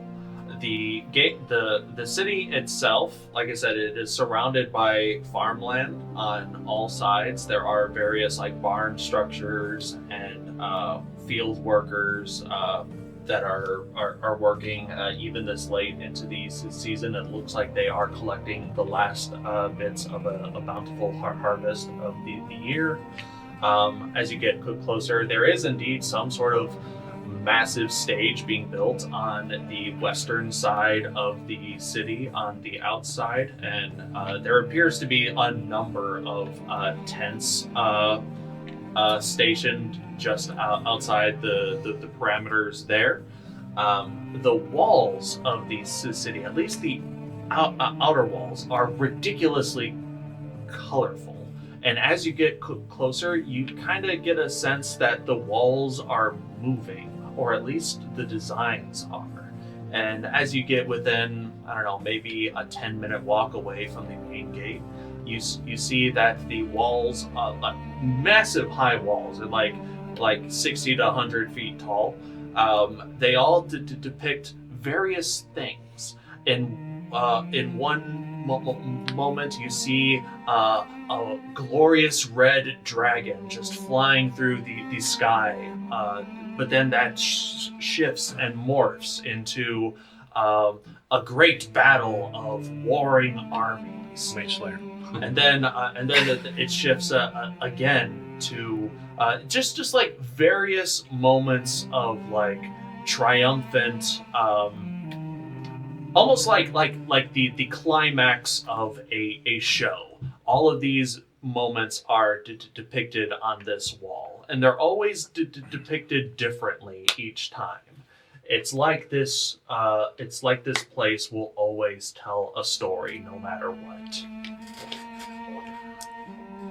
Eventually you reach the main gate, and hear the Red Guard ask, "Hello, welcome to Vents. How may we assist you this day?" You can speak with Sir Orlin Big Pants over here. Well, Mr. Pants, how may we assist you this day? We're here to visit the city. We have a few things we need to do, but one of them is to hopefully find the Grim Tongues. Ah, I see. We also have tickets to the Dire Flamingo show. Ah, so you do. Well, everything seems to be in order. Welcome to Vents, and I hope you find the Grim Tongues. They are a little difficult to get a hold of, but I hear that there is one member of the Grim Tongue family teaching a small group in the Macabre district. Ask around, I'm sure you'll be able to find him. Thank you. What was your name, good sir? Tony, Insight check. make an insight check. My God, it is Tony. You never invited ale into the Dire Flamingo's concert. You see the pop 14. culture in, like, 14. 80s. Yes, wants to it leave is that tower Tony yet. with an IE. Maybe you can strike this over there. Whatever. Enjoy your stay in Vents. The gates open, and immediately all of your senses are flooded with music, with smells, with sights. It is beautiful in this city. There are performers of all shapes and kinds everywhere. Some are doing cartwheels in the streets. Some are juggling flaming swords. Others are just playing music softly. But you also see that just about every performer here is masked. Whether it is like a plain blank, like full-sized mask. Others have their masks adorned with various drawings and etchings. Some are wearing a completely different mask entirely. But every performer is masked. And every now and then, you will see that a random performer will reach like the climax of one of their shows, and let's say there is a violinist who is playing like a very somber song. But as that happens, you see that there are just wisps of illusionary, ghostly figures that surround him and nearby onlookers. And once this happens, you see a random, heavily armored, plated individual come by, snap their fingers, and the ghostly apparitions disappear and explode into illusionary glitter. By the gods, they're siphoning religious people again. Tony looks back at the group and says, "Oh, by the way, the city is experiencing some sort of magical event. We believe it is because Dua Luna is swiftly approaching. So, magical effects may be a little bit more potent in town. But Fireball. rest assured, the Bard's College, the Cerulean Trove, and the Arcane Imperium have stated that they are merely illusionary in nature and should not pose a danger to the public. So just keep that in mind during your stay."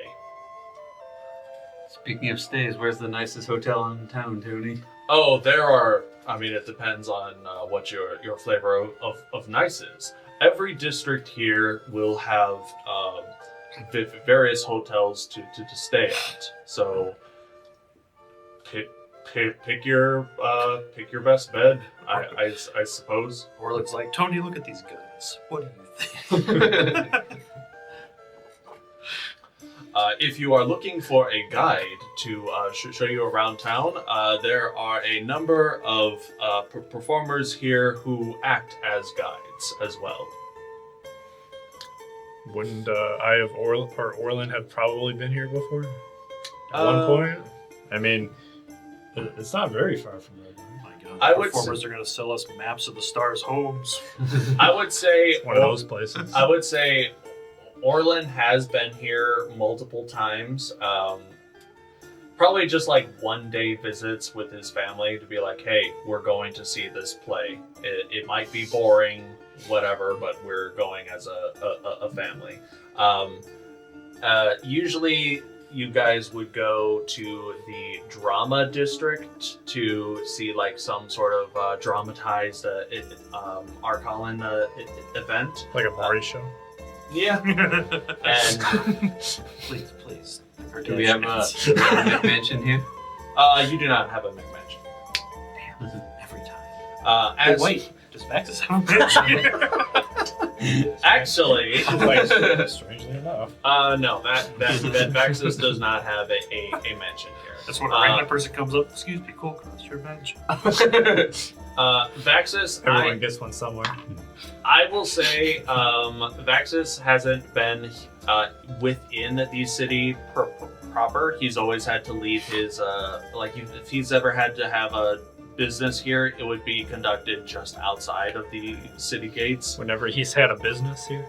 Whenever he's had a Whenever he's business done a here. business here. Yeah. You make a business, you do it outside. In the woods. In the woods. And then the pirates come out to swab the poop deck. Come on, keep up. I would take a break and have an alcohol. But Straight from the factory. you know that you always wanted to take someone here Sure. Okay. when you had the coin for it. Mm-hmm. So where do you guys want to go? Well, has anyone ever been here? I've only been outside the walls a few times. Years ago. Seen plays here. Never really been out exploring out on my own or anything. Surprisingly enough, Vaxxus says, I probably wouldn't mind play. It's been years since I've actually seen one. What did he say? The Macabre district? Yes. So Vence, looking from the south entrance, you know that Vence is divided into various districts on the right-hand side, so the east side. The west side is where the Cerulean Trove is, which also doubles as the Bard's College. So that's its own thing, but from the right-hand side, from south to north, is the Orchestra District, the Ensemble District, Choir, Macabre, Art, Adventure, Alternative Arts, and then Drama all the way at the north. And each district is themed to their own, is themed accordingly. All of the plays and performances are sort of localized per each district. The Adventure District. All right. For the alternate art, I just picture what's his face from How I Met Your Mother doing that really whack play where he made everybody watch. Party. Yeah. Buddha was slack. What is love? As you guys pass through all of these random districts, you see that each district does have it is an open air district, but it also has like a tarp covering the streets, and at the underside of each tarp there is some sort of like magical illusion that is themed to that place. The orchestra district, when you look up, you see like ethereal violins play through mist, and the notes almost seem to leap off of the tarp itself and just sort of disperse amongst the crowd. The choir district has various like faceless angels that sing harmoniously, and it seems that as you pass each district, the noise and the hustle and bustle from each district is like it stays at those districts. So there's definitely some sort of like hardcore magical sound dampening going on there. Art has just a lot of crazy visual things going on with it. Like you would see paintings that almost seem to come to life, sculptures and other works of art being crafted and woven from like water to ice sculptures, but that ice sculpture will still move in various artful ways. This place is a lot. The Macabre district is. You have more entertainment here than a Devil's Reach, Orlin. You were quite spoiled, I imagine. When the family got out here. I'm impressed, and I rarely ever say that. The Macabre district looks very dark and gloomy, and there are, and even that place has various entertainers of the spooky and creepy variety. Nosferatu. Oh yeah. And off on the Adventure District, once again, you see along the underside of the tarps a fire-breathing dragon that just comes down the street. And some like tourists freak out at the sight, while other performers just me included. I mean, if you'd like, sure. Yeah, I freak out a little. There's a dragon! Someone kill it! You see like random. Everyone else looks at you. You see various performers having like mock duels in the middle of the street. You see various small vestibules and gazebos where bards are telling their tales of clashing armies, the slaying of mighty beasts, and there is Kulkras. You spy one particular entertainer who is using illusions to showcase a mighty battle between a handful of mercenaries who fight against a group of goblins in a mining cave. And you realize you know this performer. This is Marvin. It's that guy with the monkey. I don't believe it. I'll be damned. Wait, is he ripping off of our battle to get money? And that is how the town of Treeville was saved by the mighty hand. Yes, indeed.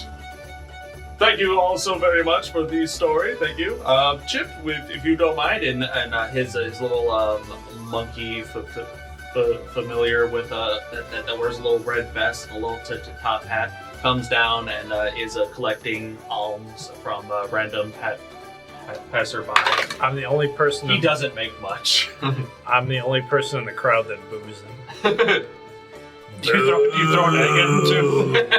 Huh? For old time's sake. For old time's sake, you throw an egg at him? If I had any. I was thinking, are there any eggs nearby? Make a big perception check. Excuse me, I need this. 8. 8. There is a chicken egg juggler nearby who can juggle eggs so carefully that they don't break. Ooh, you just nab one from his thing and throw it at him. It hits Marvin, it breaks, but then you realize, oh, it was a hard-boiled egg. That's even better. Ah! You! Why, if it isn't my old friends? It's wonderful to see you all again. Have to keep up appearances, what can I say? What brings you all to Vence? You look, and Marvin is quite happy. Human, illusionist, wizard. He wears all black, long black coat tails and a large top hat. Long black hair, clean shaven, and his little monkey familiar companion. He looks to be in high spirits. Well, we're kind of visiting. We have a mission of mysterious sorts, but we're kind of enjoying ourselves for the time being. And you look like you are as well. Oh, absolutely. After our little adventures in Arbington, I decided to go back to Vence to perfect my craft of storytelling and over-embellishment. Honestly, if you guys, I could really use some more material for my performances. So if you have any stories that you'd like to tell, I would love to listen to them. For an exchange for things, of course. I wouldn't suggest that you would tell your tales to me for free. Why don't you meet us for dinner? We're hopefully getting whatever you recommend is the nicest hotel in the Adventure District. Ah, well, the nicest hotel in the Adventure District. I would say it is the Knight's Hall. It is a glamorous, knightly order themed place of respite. A place fit for any noble knight, I would say. Well, that means we're out. You guys. Hey, for the right price, anyone could be a knight for a night. Why don't you meet us for dinner then? Very well.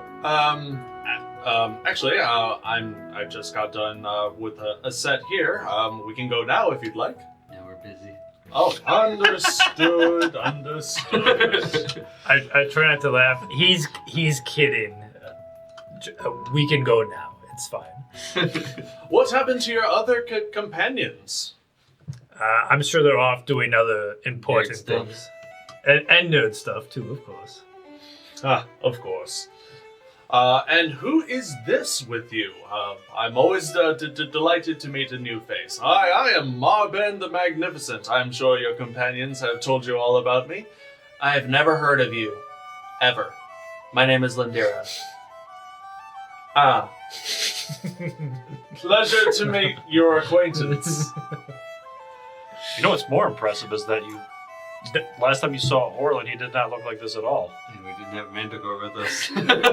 Oh, yes, of course. Well, it's been a long time. Oh my goodness, Count Orlin Trinette. My, how you've grown! Yes, this is one of the tales you can regale all of our Kala with. What do they feed you? They feed adventurers these days. I think I was still wearing my bandages. Chicken wings. And this, I don't think... This economy. Okay, yeah, he met Saoirse once. And I see that you have traded in your other four-legged companion for a different model, it seems. There's no way to talk about Shiima.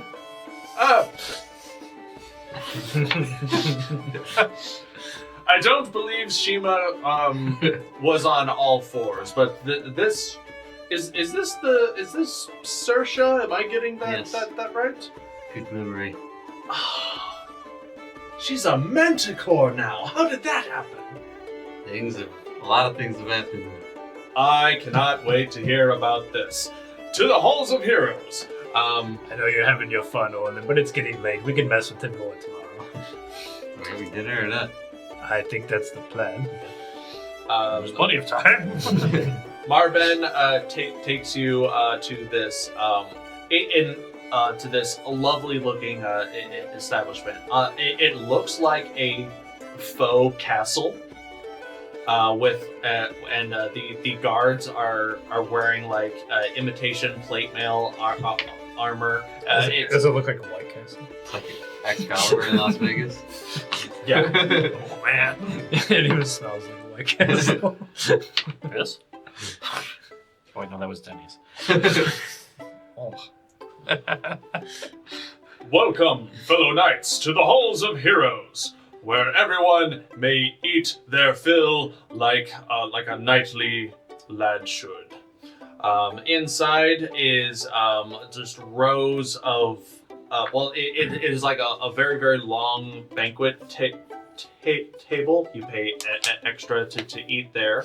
It is a buffet of sorts, so you can get pretty much any kind of food you would want. There are smaller tables for people who just want to eat in peace. There is a gift shop where they sell imitation swords and shields and armor and armored helmets for the kids. They do also offer room and board for a fairly high price. I can see Lindira eyeing the buffet, and I have a fair idea that she doesn't have much money, so I just kind of nod at her, I'll pay if she wants to go eat. Thanks, big bro. It is... Especially after these tickets. It is 8 silver... No. Yeah, no. It is 2 gold per person a day to eat and sleep here. I'll pay for me and Lindira. Hit a room. I'll put down 4. How many days are we staying here? Well, it was 2, one for me, one for her. So Well, I mean, that in should general, be I don't know if we can down pay on multiple days. You can, if you'd like. Sure, How we far don't. away was the concert? The concert, day-wise, It was just outside the wall that we walked by. Right? yeah, it's just outside the wall, but it's 6 days away.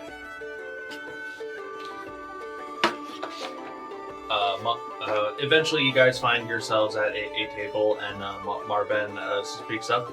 So, what sort of adventure brings you all the way to Vence? We're on a mission from the gods. Oh, a mission from the gods. Now that's a delightful story. And not the first time either. Okay, well, you gotta tell me about the first time. Also, we're a 2-star mercenary guild.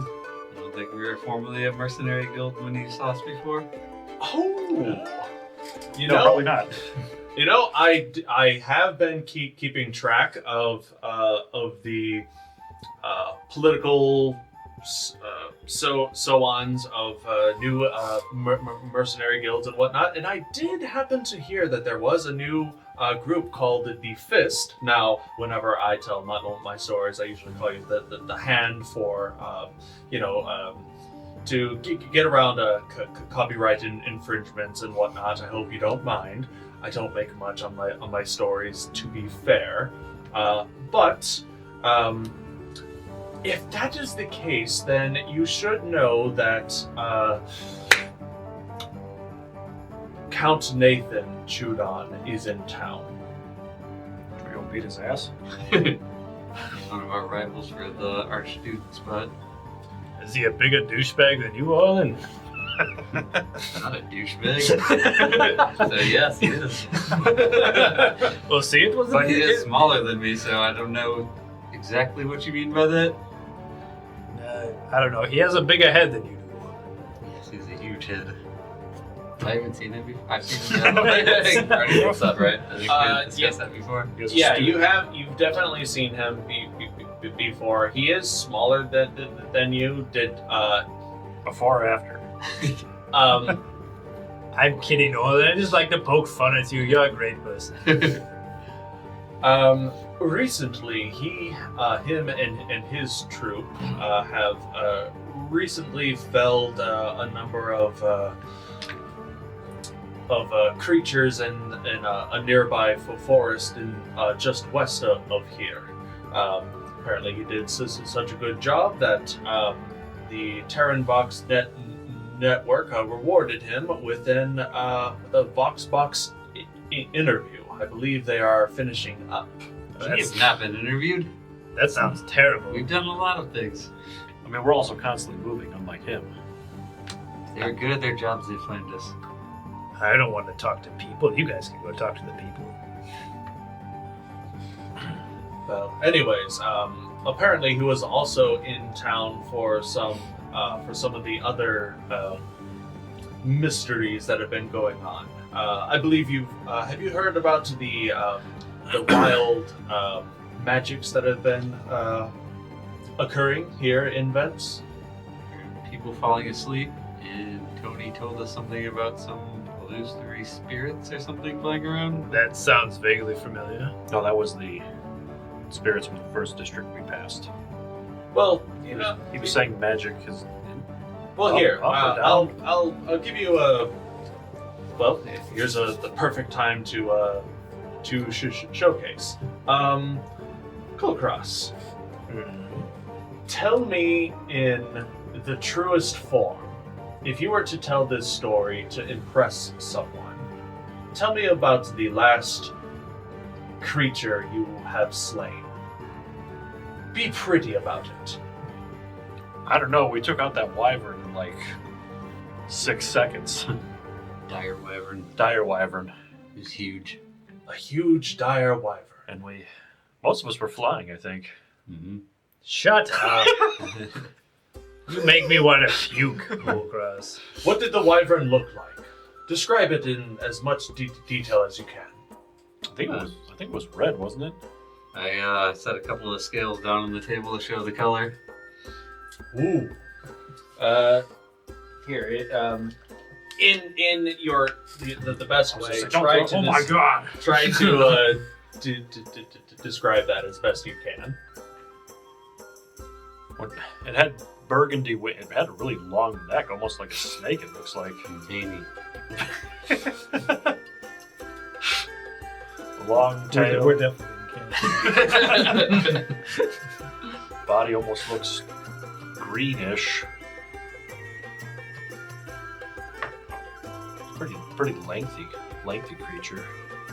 As you describe the wyvern you felled, around you all see in like near Kulkras's head, swirls of magic start to apparate, and from it there is a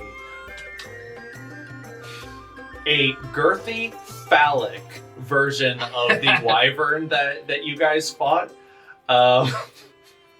That sort of like spreads its wings and is just like flying translucently, just like near Kulkras's head. And then it sprayed venom, and it does a thing that we can't talk about on Twitch and YouTube. What is going on in your mind? You're the one who said it looked like a dick. I did not use those words. But Kulkras, once you eventually you do realize that the more you describe this this foe, the more its illusionary form starts to take hold. Wait, is that him? Is that you doing this, or No, that's you. That is the power of storytelling that Vince has been experiencing lately. All right, now which person has fallen asleep now? Is that the cost of this? He snaps his finger, casts a dispel magic, and So, Marvin, where have these mysterious naps been occurring in town? Well, it's been happening for the last few months now. It seems to happen mostly around a full moon, and it seems pretty sporadic. People are found in various... Well, people are found everywhere. Some are found in their homes, some are found in... most of them are found out in the streets or in alleyways. Effectively, they are still alive. They're breathing. They are taking in nutrients when fed, but they are currently comatose. There's about 12 victims now, and no one knows how to wake them up. They're all being treated at the nearby Healing Hands Hospital. And yeah, the Bard's College is looking for anyone who can help get to the bottom of this. This is one of the reasons why Count Chudon is in town. But I don't think his investigation yielded anything of use. I'm going to give my lantern to my sister, and I'm just going to tell her, if you're out at night, make sure you light this. Something is weird is going on around here. Okay, yeah, sure, I can do that. You'll know if something strange is around, trust me. Okay. But coincidentally, ever since the people started to fall asleep in this way, that was also around the same time that these minor wild magics of stories coming to life actually started. So I'm not sure if there's a correlation there or not. I think one way or another we'll get to the bottom of it, or just stumble upon it if we stay here long enough, I imagine. Alright, very well. We tend to fall in with this.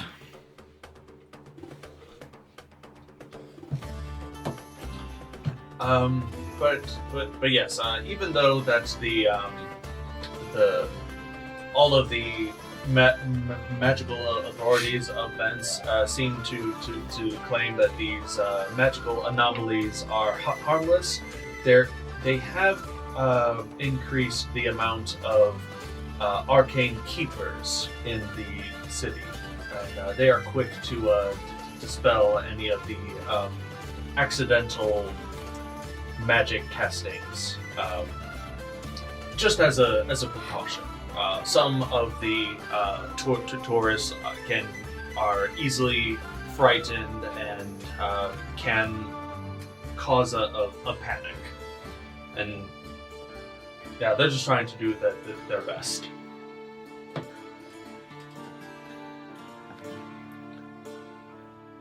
Anything else? Well, which story do we want to tell first? Yeah, I mean, we're kind of starting with most recent and probably working our way backwards from there. Makes sense. What would it do for your career if we gave you full access to our stories and you're allowed to tell it with our names and the company name? The company name. Well, once Marben the Magnificent gets rich and famous, I will gladly share the riches with my faithful compatriots. As such, I can, on the more immediate sense, I can probably get you to see some of the more bigwigs of events. Have you heard that the Dire Flamingos are playing in just a week's time? I could probably get you to see them. Like a meet and greet? Like a meet and greet. Actually, I think, yeah, it's safe to tell you guys. You can be in the know. They are actually looking for some hired help. Help as in... Security? Kind of. Yeah, come here. The monkey leaves like Now, I haven't... He does like a group huddle. The imp. The imp. Oh, that should be a Secrets. I forgot about that crime against nature. Yeah, I didn't forget about you. I'll never forget about you. helmet thrusting against Marben. He's not even moving. He's... I want to throw that thing into a garbage can. So, Here, dispose of this thing for me, would you? I've heard a rumor, and it is just a rumor, but the Dire Flamingos have been in Vents for about a week's time, but their main star, Lilith Vainstar, hasn't been seen in a number of days, and there is rumors that she might be the 13th comatose victim. I can't say for sure, but That would ruin the show completely. it would ruin the show completely. That's why they are looking for adventurers. But they are very selective about who they are asking for. But if I introduced you, I'm sure something could be arranged. Yeah, I mean, I'd probably talked to them in person years ago, but it's been a while. Sure. Alright. But yeah. What do you say? Is that something that you might be interested in? Yes, absolutely. Durance would shit himself if I met the band. You see that Lindera is wrestling with her emotions. So I get to meet the band, but Lilith might be comatose. That means you could take funny photos with her. That would be sacrilege, and you know it. You know it'd be funny. Yeah, it would be hilarious. Honestly, I think she would find it funny too. And if we solve the case, you'll be known as the person who saved her. We would be known as the people who saved her. Oh, that would do so much for my rep back home, and you guys. Also, it's just a good thing to do, you know. See, now you're getting it. Is this the mindset of an adventurer? It is. It's great, isn't it? It's getting there. It's getting there. You meet famous people and you get paid to do it. We also just dropped like 10 gold in one night and didn't bat an eyelash at it. True. Ooh, that's a lot. Get to beat up evil things whenever we want. I'm in a long line of work. And sometimes they just throw themselves at us. Yeah, sometimes they just walk up to us and say, I'm evil, I'm going to kill you, and then they end up as splatters on the floor or something. I mean, that has actually happened. So. A few times. Well, I'm going to have to listen to all of the adventures that you guys have been on. He pulls out his spell book. He flips like some blank pages. All right, don't leave anything out. The next few hours are spent regaling Marben and, to an extent, Lindira with your adventures. Yep, there was Minus the lost spider. There was the giant mushroom plant. There was the big tree, and you were there for that one, sis. The foliage fiend. There's some harpies. The damned rabbit. A few times, yes. Oh, the one time it turned huge and tried to eat me. A hair out of place. Oh yeah, the zombies in the church. There were a lot of zombies. Unholy congregation. This is wonderful. I died. Just a little bit. I got better. There's a mummy. Inconvenient departure. We helped win the war at Kenneldirt Keep when the trolls were, or the mountain trolls were raiding their walls. Storm the gates. As the night rolls on, As much as possible, I'm certain Orlin is the hero of all these stories. Unless they contradict it. You didn't choke out the bandit guy. That was me. Oh yeah, there was the Lamia, that demon wench. She was pretty terrifying. Tina, I think she would. Yes, I thought her name was Tina. I was getting fat lord.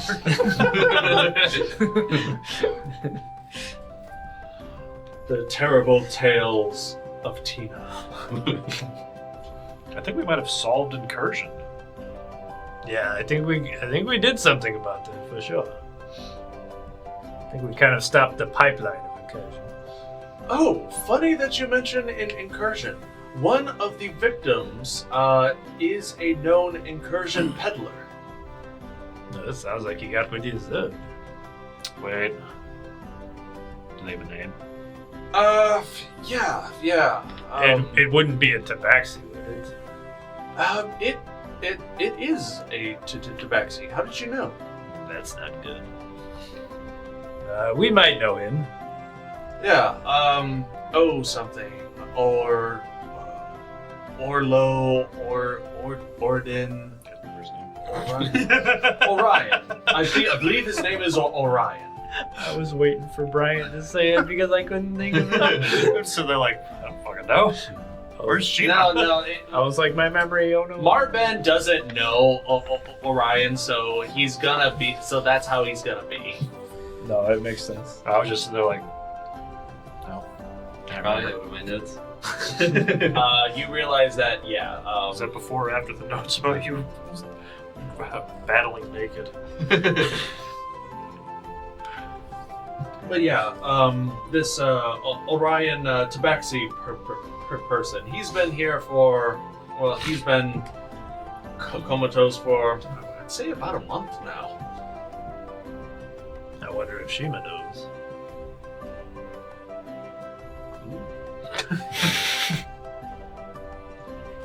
As revelations and stories are passed around, while the Fist find themselves in vents, at the behest of the gods, at the idea of one of the biggest party events of Arcane history, and just overall shenanigans and good glory. That is where we are going to end tonight's session. Thank you all so very much for tuning in. We hope you had fun. If you like us even more, check out our Patreon over at patreon.com/undergroundinitiative, where you can get access to our Discord and chat with us and other community members. Tell us that you like us. Tell us that you hate us. Tell your friends. Tell your foes. We'll listen to all of you. Not only that, but we will shout out your name at the beginning of an episode if it is your first time donating. Your name will also be included right here in the credits forever, as long as the internet continues to exist in its current form. And even if you only donate once, your name's still going to stay on the credits. Isn't that nice? Unless you don't want to. That's always optional. You can tell us. We can take it. It's fine. Also, if we get, for every 10 patrons that we receive, I will wear a wig for an entire episode. If we get 20 patrons, those 20 patrons will be entered into a random raffle, and the winner will receive a copy of Written in Blood Volume 1. A wonderful medieval fantasy thing, or just fantasy themed anthology series, with more to come, hopefully. But yes, you can win a free copy of that. If we get 30 patrons, we will lock in for a puppet episode. God. If you don't want to risk the raffle for the Written in Blood Volume 1, you could always pick it up at Drive-Thru Fiction, or you can find the links over at FromOtterSpace.com. Thank you all so very much. Thank you again for tuning in. We appreciate it, and we hope to see you in the next one. And please don't forget to stay incredible. Next time, we fight the town. Dig through the ditches and burn through the witches.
Sonnenschein, ja, da muss man glücklich sein, weil da brauch ich nichts auf dieser Welt.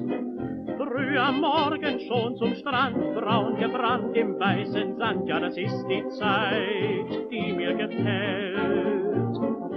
Abends kommt dann noch so ein Bummel die Strandpromenade entlang und das hat seine Gründe. Sommersee und Sonnenschein und dann noch verliebt zu zweien, ja, da muss der Mensch doch glücklich sein.